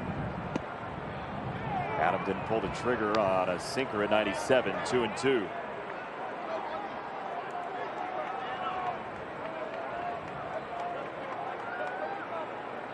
Luis Robert is next. Jose Abreu after. After the off day tomorrow, Sox play 12 straight. So anytime you can save part of the pen, it's a good time to do it. That That was a changeup, and it looked like he sort of overthrew it, Steve. Well, he was trying to throw it low and away, and this one went low and in, and it's a forkball, actually, or a splitter. Split change, sort of. And a nice job by Salvi Perez. I'm not sure exactly how he stopped that, but he did, and he saved the run, at least for the moment. So 3-2 for Adam Eaton. His first home White Sox game since 2016. Up the middle, into center field. One's home. Madrigal's coming. No throw. 6-0 Sox. Right back up the middle for a 2 spot. RBIs 4 and 5 for Adam Eaton, and this is a very big hit. He got a fastball right down the middle. He took it right back up the middle, didn't get it on the good part of the bat, and Hernandez almost was able to get a glove on it, but it trickles into center field. And then surprisingly, Taylor does not make a throw to the plate. This one's setting up like he had a chance, but then decided not to throw it. 6-run lead. We mentioned it earlier. Michael Taylor's got a pretty good arm out there in center field. Thought he might have a play. That's going to be it for Hernandez, and the Sox go deeper into this Royals bullpen. Good start to the home season. At NBCSportsChicago.com, presented by Nationwide agent Jeff Vukovich. Get to enjoy knowing the Vuk as much as you do the jingle at JeffVuk.com, because Nationwide is on your side. Hey, first time outside. That's pretty good. That's right. So we get a new pitcher. Our Lakeside bank call to the pen is a hard-throwing right-hander, Josh Stallmont. That's what he did last time out. It's unusual that he has an appearance without a strikeout. You can see a big fastball. Question is, can he get it in the zone? He's thrown 9 pitches this year, 8 fastballs so far in that appearance. And there is that fastball, and it's downstairs off a check swing, and no go, ball 1.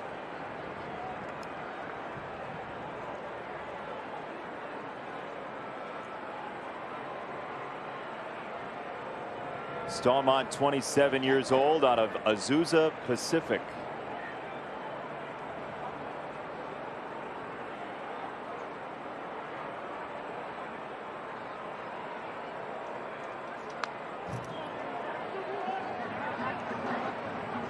Fouled away by Luis, who's reached base safely in his first 7 games this year. 0 for 2 today with a sac fly in the second. Should have had a base hit in the 4th inning, because if there's not a runner at first, there's no way they're going to throw him out at first base. But the force out on a great play by Lopez at short robbed him of a hit.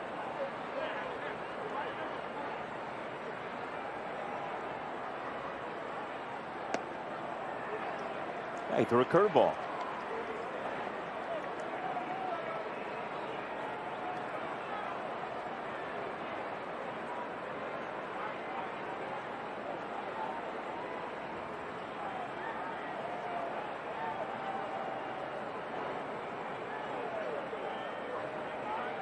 Two and 1. Fastball nicely placed on the inside part of the plate. 2 and 2.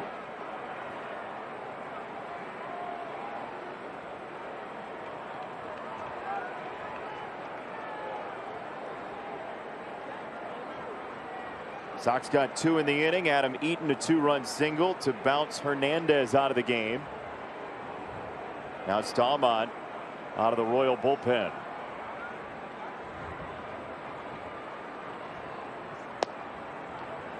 Boy, that fastball, it's got a lot of movement coming inside. He also has some deception. I don't think he's the easiest guy in the world to pick up. When he throws it in the zone, he's really tough. This one misses inside. It comes straight over the top, and he comes flying off the mound.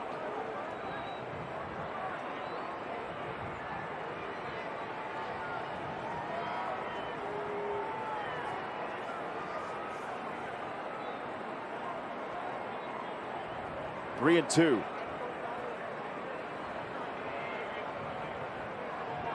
Breaking ball upstairs, ball 4. Robert on base for the 8th consecutive game to open the year, and the bases are loaded for Jose Abreu, and what are the chances he would get another crack at a third grand slam? Well, nobody's ever done it. First 3 home runs of the year, all grand slams. So that was the first one. Andrew Heaney, the recipient of that, much to his dismay. Now this one was a blast. Middleton responsible for that hanging slider. And now his 4th opportunity this year, did a grand slam. He was successful the first 2. Popped it up, I believe, the 3rd one, if memory serves, and it usually doesn't. You're underselling yourself. There's ball 1 on Jose. Again, Stallman throws 2 pitches, and really 1 pitch. He relies very heavily on that fastball. He gave up 2 homers last year. Both were on the curveball. You can see why. Yeah, but I was going to say, it's hard to sit on that fastball, especially if he's all over with it.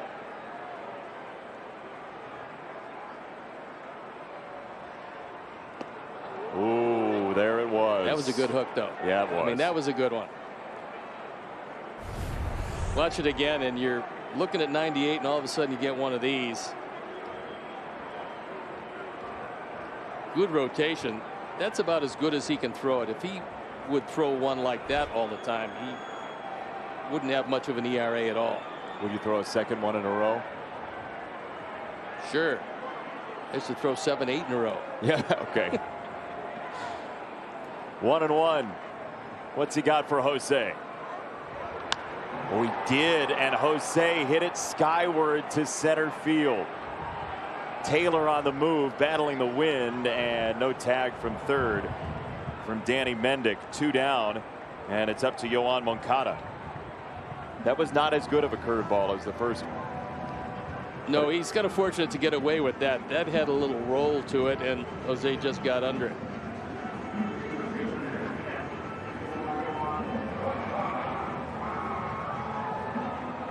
Would love one more hit right here. Got a 6-run lead. A couple more wouldn't hurt.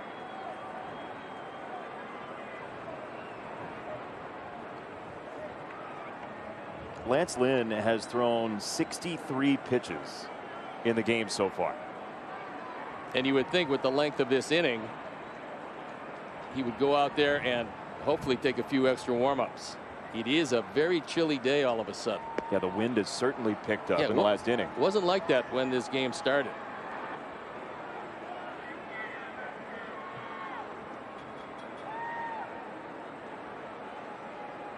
Flag-driven evidence of the new wind cutting through the ballpark.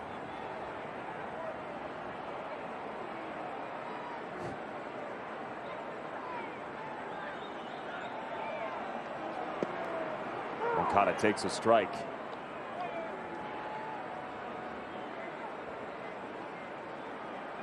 Adam Eaton's 2-run single took the lead from 4-0 to 6-0 this inning, and Lance Lynn just trying to stay loose. He looks pretty loose.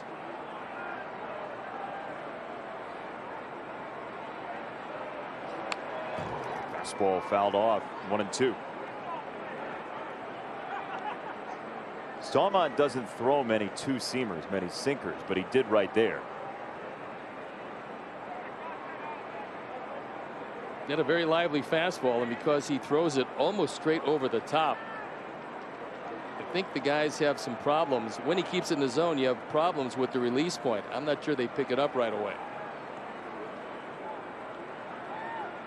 1-2 from Stallman. He's ready. Breaking ball. Moncada to center.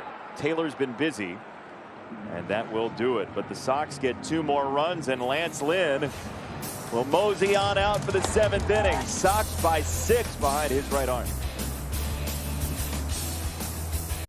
Hey, White Sox fans, with Xfinity Mobile, you can save hundreds on the most reliable network nationwide. Your wireless, your rules, only with Xfinity Mobile. Or mobile, as they say, across the pond. Lance Lynn to Salvador Perez. First pitch, strike. So Lance Lynn 64 pitches deep at Guaranteed Rate Field in his White Sox home debut. Pretty impressive so far, because this Kansas City team can hit, and Lance Lynn has just shut them down completely, and that looked like a swing. Well, it expands the definition of swing, but it did do the job. Strike two.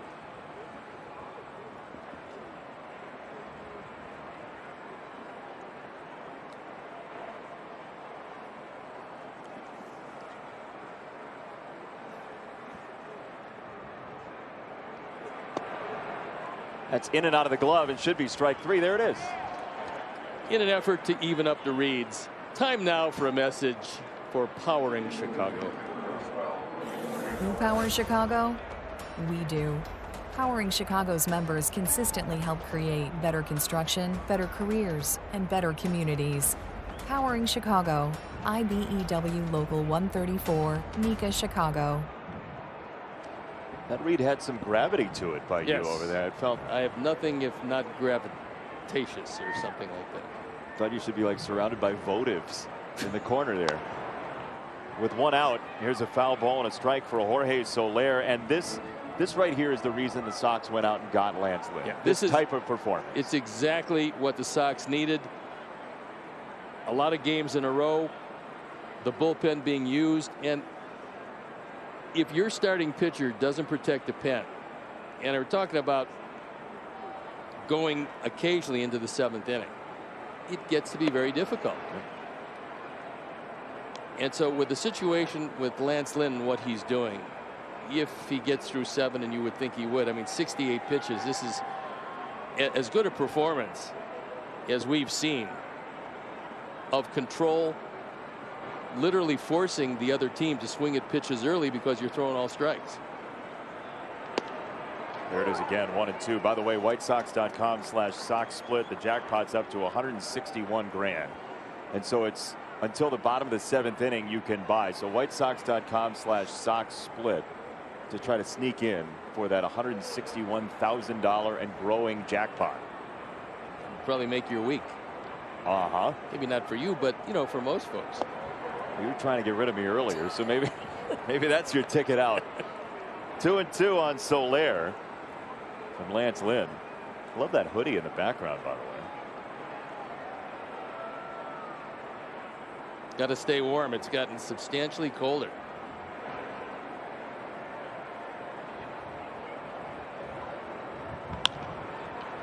Wide of third, that's foul. That didn't feel good. That one got inside on Soler, and I think he's still feeling it in his hands. That's why he's taking that walk around, because on a very cold day his hands are singing to him, and you want to get the head of the bat out. Sometimes you just can't, and I think he's still feeling this. Yep, he's shaking off his hands even with 2 gloves. 3 balls, 2 strikes on Soler. I'm counting up the 3-ball counts today for Lance. Yep, 1. That's it. Pretty impressive. It's just been a wonderful performance.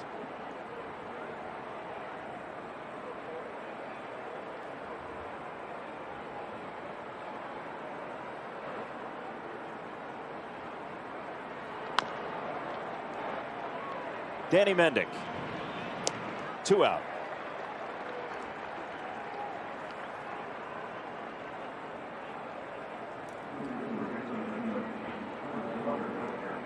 Into an off day. This is don't know how the game's going to finish, but this is a big time helper for a Sox bullpen that has been brought through the car wash the first week of the season with no start, going past 5 1/3, 7 games deep before today. No walks, 7 strikeouts. Been in command from the start of this ball game, where he struck out the side in the first inning, to this point with 2 outs here in the 7th.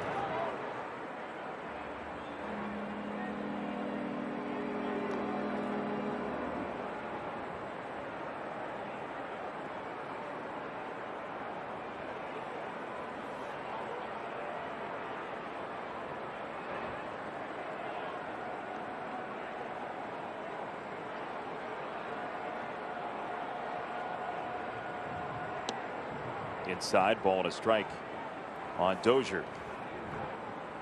Dealing with a right thumb injury. Dozier missed a couple of games. He was back yesterday. Still hitless for the 2021 season. Anytime a hitter gets a hand problem, doesn't matter what kind of problem, but it's a serious situation for him, because you got to get that feeling, and if you can't get it, you can't hit. I mean, that's just pinpoint accuracy from Lance Lynn today. Well, that one was a little inside. Dozier is inquiring of Tony Randazzo where this one was. As you can see, just off the corner, but close enough for a guy with good control all night long. I like my rectangles looking more like isosceles triangles. Swing and a miss. A breaking ball from Lance Lynn, and he is through 7 today in his first home start at 35th and Shields. Stretch time. Big lead for the Sox.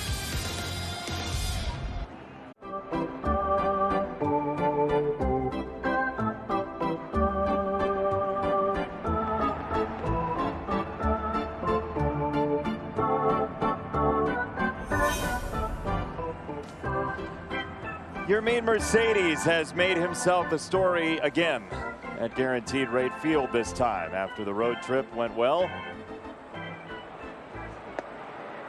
First pitch, a strike on Mercedes here in the 7th inning. What is the encore today for Yermin, who's 2 for 3 with a home run and a single? Pretty good debut in front of the home folks, and this is the first home game of the year. He started it off with a flourish. This in the air to right field, and it is caught. Isbell makes the play. Download the MLB app to get in-game video highlights, live pitch-by-pitch, breaking news, player updates, stat leaderboards, and more for the White Sox.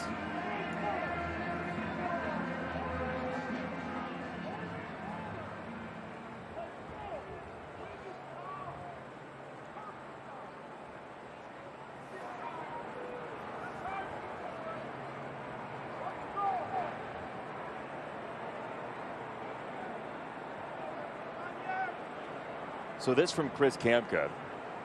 The fastest pitch that went for a hit in Major League Baseball last year was Yasmani Grandal against Josh Stallman. It's just ironic that they're hooking up again. Don't you think? Yep. And this is where I ask, how fast was it? 101.2 was a fastball he turned around for a hit.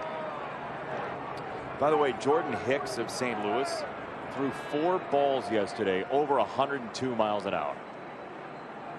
He was knocked at the door. Didn't he get close to 105? Yeah, so you're saying the velo's down a little? Yeah, I think that they should be concerned. I don't think he's getting enough ride with it. Nice buzzword. 0-2. Breaking ball, no. 1 ball, 2 strikes. Stallman wanted that. That was a really good curveball. Usually you get a swing out of that because it looks tantalizing before dropping out of the zone, but he has saw it all the way.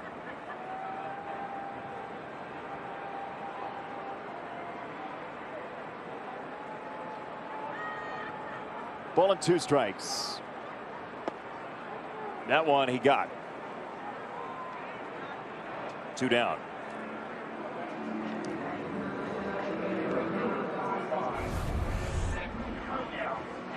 Two really good curveballs in a row, the second of which caught most of the plate. Good rotation. It breaks quickly, and Diaz was just frozen. As most are by this time of night. It's gotten there, but very entertaining. Oh, first game of the season here, Guaranteed Rate Field. Great way to open the ballpark for the first time since September of 2019. And there is a strike to Nick Williams, who's popped out, grounded into a double play, and struck out.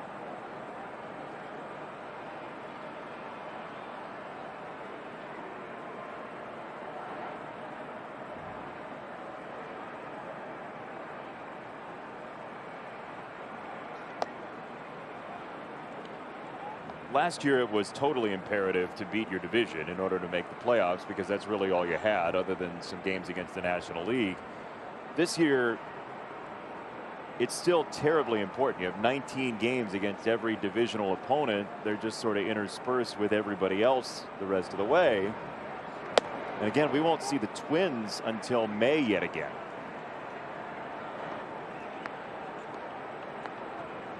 Not necessarily a bad thing. Sox would very much like to be a whole lot healthier by the time they do take on the Twins. Should be a wonderful division race.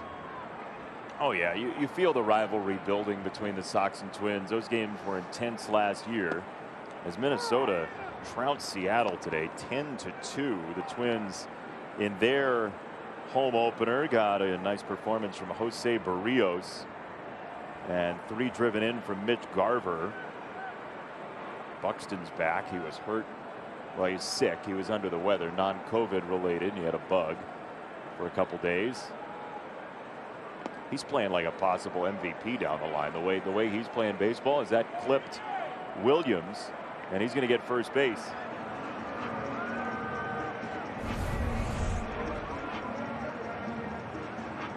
There's a curveball. Got him off the top of the shoe. If you're going to get hit, that's probably the most innocuous way to do it.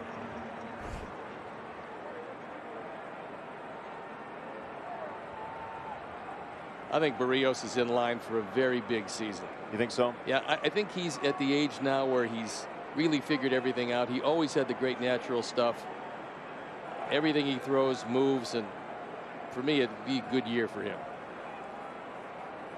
It's a tough rotation at the top of it. It is. By the way, WhiteSox.com/Sox split. The jackpot's over 170 grand now. 176,000, I think I'm told. WhiteSox.com/Sox split, and it ends when the 7th inning closes. So do it right now. This is a long at bat. It could really jump up there. See what Nick does.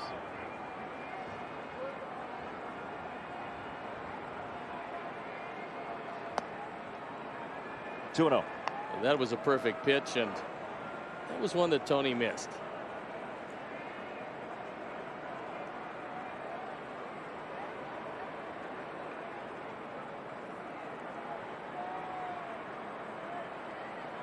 Tony's been through the ringer today. It's not been an easy day.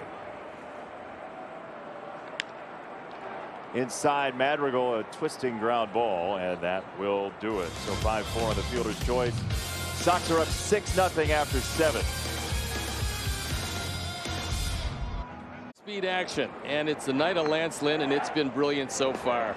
No walks, 8 strikeouts, given up 3 hits, no runs, buzzing through a very good Royals lineup, and Lance Lynn has been in command from that first pitch to Merrifield to where he stands now, ready to deliver one to Isbell.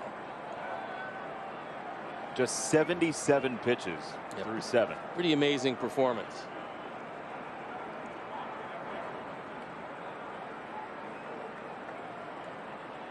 And it's basically all fastballs. I mean, 71 pitches would be classified as fastballs. He's thrown 5 curveballs and 1 changeup. Yeah, I mean, he cuts his fastball or he sinks it, but it's still a fastball. It's a variation of a fastball, and that's what he's always been. 12 swings and misses tonight for Lance Lynn. He's ahead 0-2 in the 8th inning. Is brought to you by Elk Grove Village. See how we can help your business grow at makerswanted.org.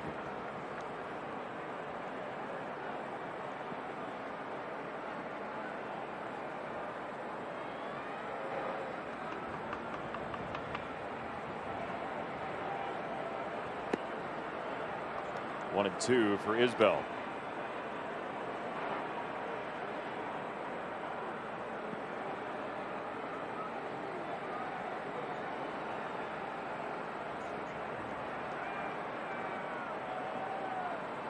Sox needed a game with a big spread as Lance Lynn punches out Isbell. Because close games go a little bit haywire. And in our news and notes today, the Marlins and Mets. This is Michael Conforto bases loaded in the 9th inning. He was clipped by the pitch, but the pitch was in the strike zone, Steve. Yeah, by the rules, if you try to intentionally get hit, and I think you can see that he did just that, that should not have been allowed, but it was, and it cost the Marlins a ball game. The Mets are very happy with it, but you can see he kind of leaned into that, put his elbow into the zone, and normally that's something that will get called. There are 2 exceptions to the hit by pitch rule. One is exactly what you said. If you don't make an effort to get out of the way to avoid contact, it can be called a non-hit by pitch and a dead ball. The other one is if the ball is a strike, if it is in the strike zone when it hits you, that should be called a strike. So in fact, both exceptions were there, and it was miscalled by that crew. And the Mets win. Mets fans are like, we've had enough bad luck. Okay, give us one. Watch it again and watch the lead elbow. It's actually getting closer, and he just reaches out and gets hit by it. I mean, the ball's probably in the inside corner, but the fact is that you can't lean into the pitch. However, game over. See you tomorrow. See, they should file a protest, and they should go replay it from that moment. Oh, yeah. That'll work well. Golf to right, base hit for Taylor, who hit a ball 105 miles an hour earlier for a line out to center. Now he's got a hit. NBC5 investigates, following clues, tracking local true crime stories, and always asking tough questions for you. It's storytelling at its best. Catch Rob Stafford and the NBC5 Investigates team on NBC5 News. Do you think they're going to investigate the Mets Marlins finish? That is a true crime story. Wow. Rob Stafford flying to New York to cover the hit by pitch. 1 on, 1 out for Lopez. We'll give you a ground ball. It's a high strike 1. Lopez like, wait a second.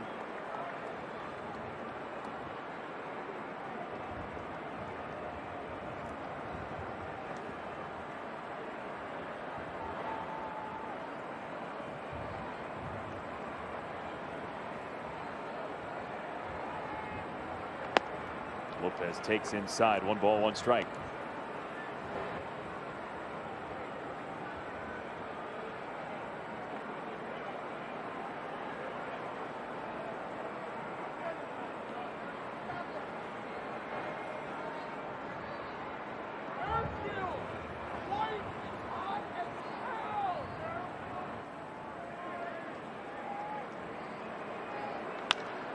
To second base. Madrigal and Mendick. There's the turn. Save the call at first.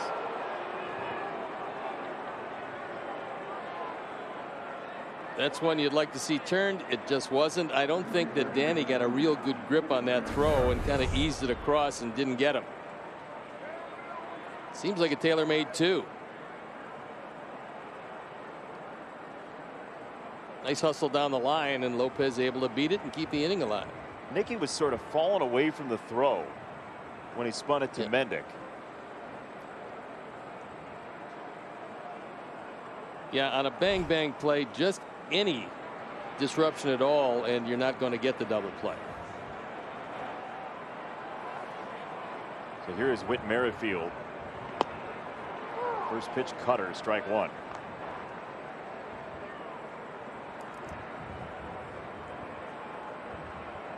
How about a .783 slugging percentage, even with an 0 for 3 today? Yeah, he's off to just a great start this year. His 313th straight Kansas City Royal game. He's what? 2,319 away from Cal Ripken Jr.? He's got a while to go yet. Also bringing more gloves to the ballpark than Cal brought. Merrifield play anywhere. And he does it well. He does indeed.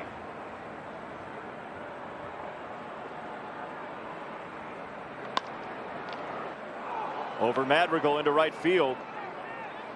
Royals have 2 on now, and Benintendi's going to bat.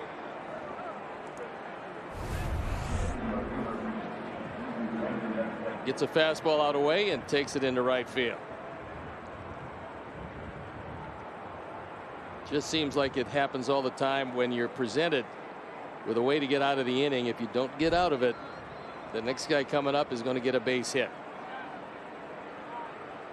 Yeah, and that one's not going to show up as an error. It's not really going to pop any eyes on the box score. But free outs in any way to a Major League Baseball team, no matter who the team is, just feels like baseball karma finds you.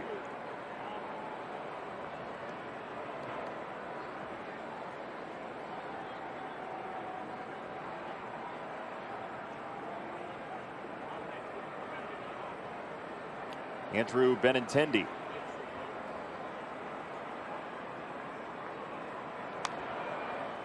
First pitch swinging, as many have tonight. That one was out over the plate, and Benintendi thought he should have hit that ball. He was mad at himself.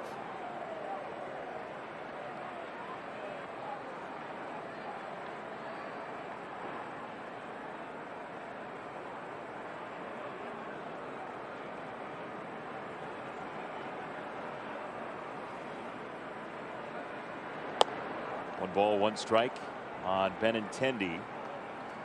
Tomorrow the Sox will be off, and then Sox Royals on Saturday, a 1:10 start time. We will see you on NBC Sports Chicago.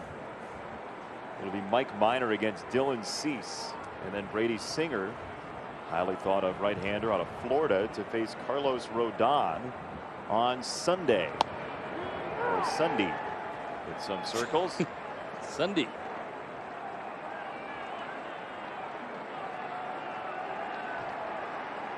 Lance Lynn is one strike away from at least an 8-inning night that started as a day. And the fans here are cheering to get out of this one. Keep it scoreless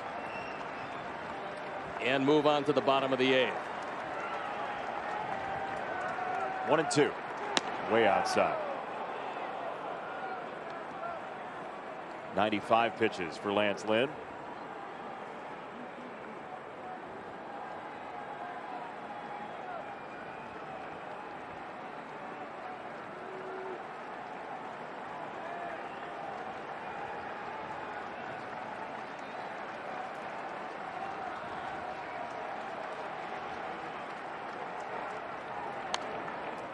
Went right back outside. Hey, Sox fans, catch the action from a private Diamond Suite this season. Host your closest friends and family with a customizable food and beverage menu. For more information, call or text 312-674-1000 or visit whitesox.com today. We had some folks in a Diamond Suite yelling at us from their suite earlier today. It was nice to see them. They were saying hello. They weren't like screaming angry things. Not yet. Wait a couple of games. Your optimism shines through. Yes. 2-2. Check swing. He went right. Yeah, there's your answer. Lance Lynn, double-figure strikeouts. He has just been marvelous. Tied them all up in knots. Be prepared. The NBC 5 Storm Team has Chicago's most accurate forecast, as certified by Weather Rate. When you're certified by them, that's pretty good. Know when and where severe weather will strike with the NBC 5 Storm Team. You just can't help yourself sometimes, can you? No, I mean, it's a little elaborating. Extemporaneous speaking. Yes, embellishing, adding things. You can embellish with the best of them. Ooh, Wade Davis comes in. Speaking of that, who was speaking of that?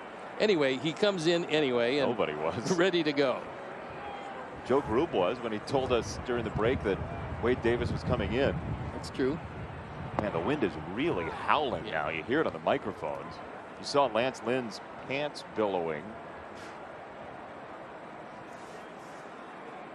Joe also told us that Hanser Alberto has checked in at second base. And Cam Gallagher. And his pants are billowing also. Everybody's billowing. It's a team billow. 0-1 to Danny Mendick. Upstairs with a fastball, 0-2. So new catcher for Kansas City as well. Gallagher is in. There he is.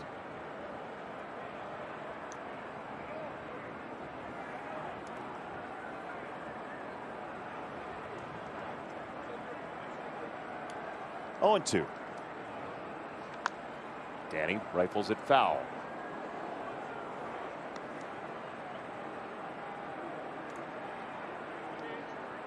You think Lance Lynn's done? I think he's going to let him go out there. I think you probably asked him how you feeling. Probably said, I'm feeling like completing a game.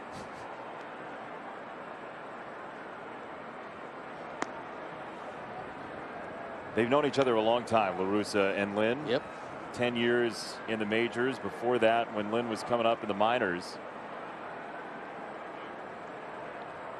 Lance had his 37 straight 100+ pitch outing streak broken in his first start with the Sox at 99 pitches. Lance Lynn for his career has 3 complete games, 1 shutout, 2 complete games for Matheny in 2014 in St. Louis, and then 1 more in Texas last year.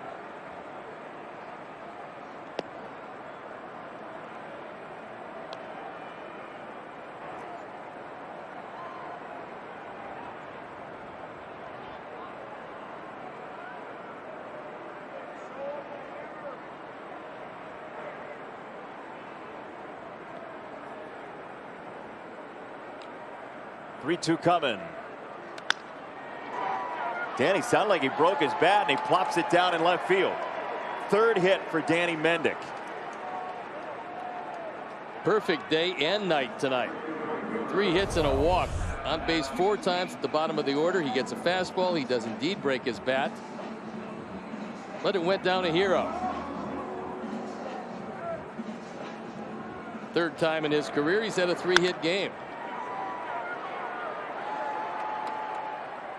So he comes back to the active roster, and all he's done is go 4 for 6 with 2 walks. Pretty good.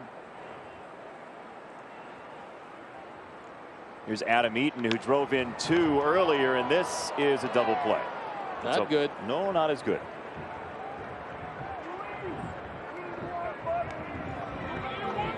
Hey, become a White Sox insider today for sweepstakes special offers. The Friday 5, pre-sales, and other exciting Sox content delivered free to your inbox. Visit whitesox.com/email today.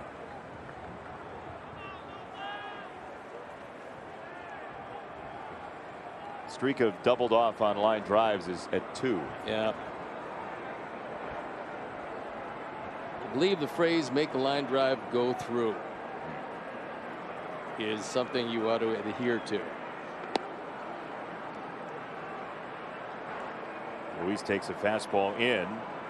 He walked in the 6th. He drove in a run in the 2nd with a fly ball to left.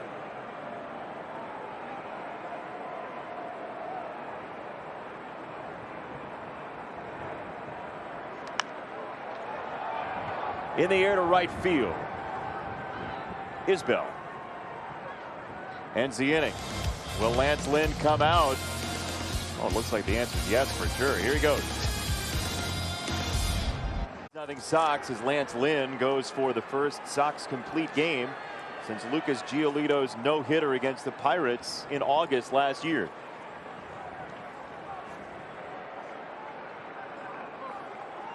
Second time ever in Sox history with 10+ strikeouts in a home opener. Edwin Jackson was tremendous 10 years ago as Lynn spins ball 1, a cutter. What do you like most from Lance Lynn tonight? His aggressiveness. He started out coming right at the hitters. Here he is, the 9th inning, 98 pitches later, and still coming right at the hitters. You know, it's interesting. Dallas Keuchel, after the game yesterday, alluded to the fact that he didn't do enough of that. He was disappointed in himself for picking around a little bit and some unforced errors, a high pitch count, and Lance Lynn, almost reacting to that, has come out and thrown majorly aggressively tonight. You know, 2 completely different style of pitchers, but there's like an ebb and flow to a game that you're pitching. Eaton in right. Let's take a look at the upcoming schedule presented by Volkswagen.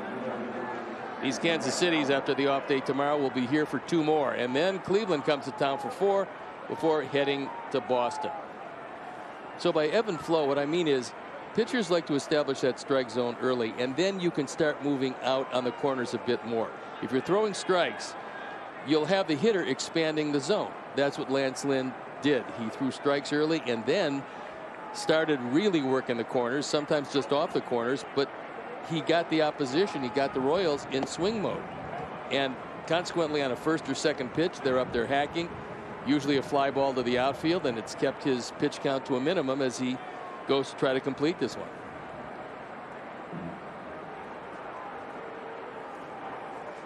Pitch number 102. Just off the plate outside, 2-0. Cam Gallagher, the hitter, after Salvador Perez came out after a 1-for-3 today. Coverage starts Saturday, 12:30. 1:10 first pitch. Mike Minor against Dylan Cease, and another lefty starter against the White Sox on Saturday.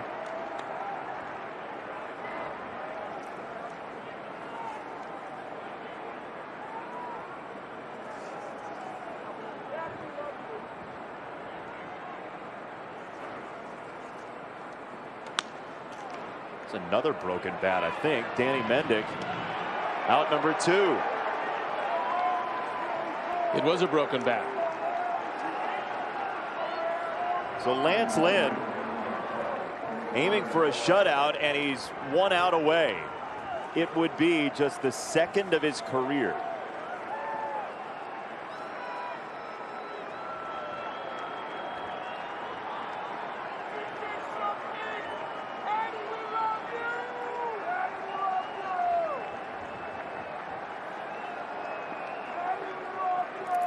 Lance Lynn's first shutout was of the Yankees, May 27th, 2014. Mike Matheny was his manager. He's in the opposing dugout now. And the St. Louis Cardinals got 2 RBIs that day from Alan Craig and 1 more from Johnny Peralta, as Alfonso Soriano and Derek Jeter combined to go 0 for 7.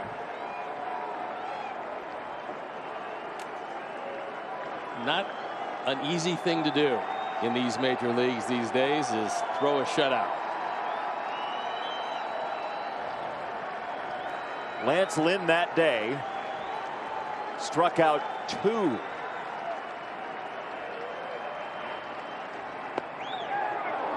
He was trying to wrap it up right there with another strikeout. A good slider low and away, just out of the zone. Tantalizing, but nothing doing from Soler.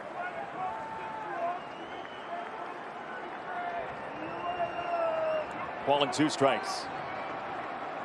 Indianapolis' own Lance Lynn can't get the swing and miss he wanted. 2 balls, 2 strikes.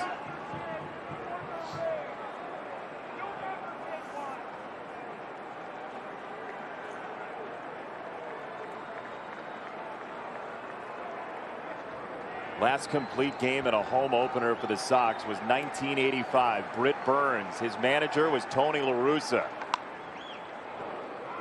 That ball was skewered foul. Whoa. That was a rocket. He still wants to end it with a slider, I think.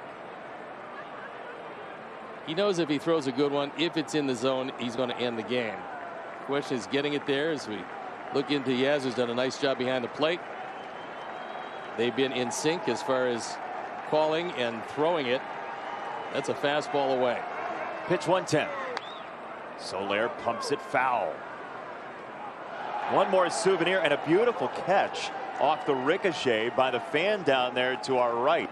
Right off the facade into a 2-handed grab. That's a veteran fan, though, because when the ball goes up over your head, you have to turn around knowing that if it does come off the upper deck, you don't want to get hit in the back of the head with it. Got to be aware. 2-2. He struck him out.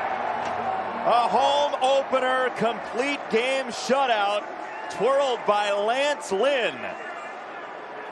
First shutout in a home opener since the venerable Wilbur Wood in 1976.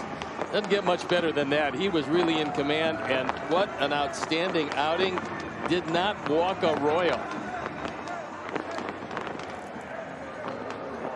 First complete game in a home opener for the Sox since Britt Burns in 1985 when Tony La Russa was managing. And Steve, your final thoughts on a day that started with fans filing in, your mean Mercedes homering with Moncada, and then ending with Lynn. If you're going to write a script for a successful opening day for a ball club just coming back off a road trip, this would be the script. Throw a shutout, score enough runs, and make sure that you delighted the home fans in this, the first time we've seen fans for quite some time.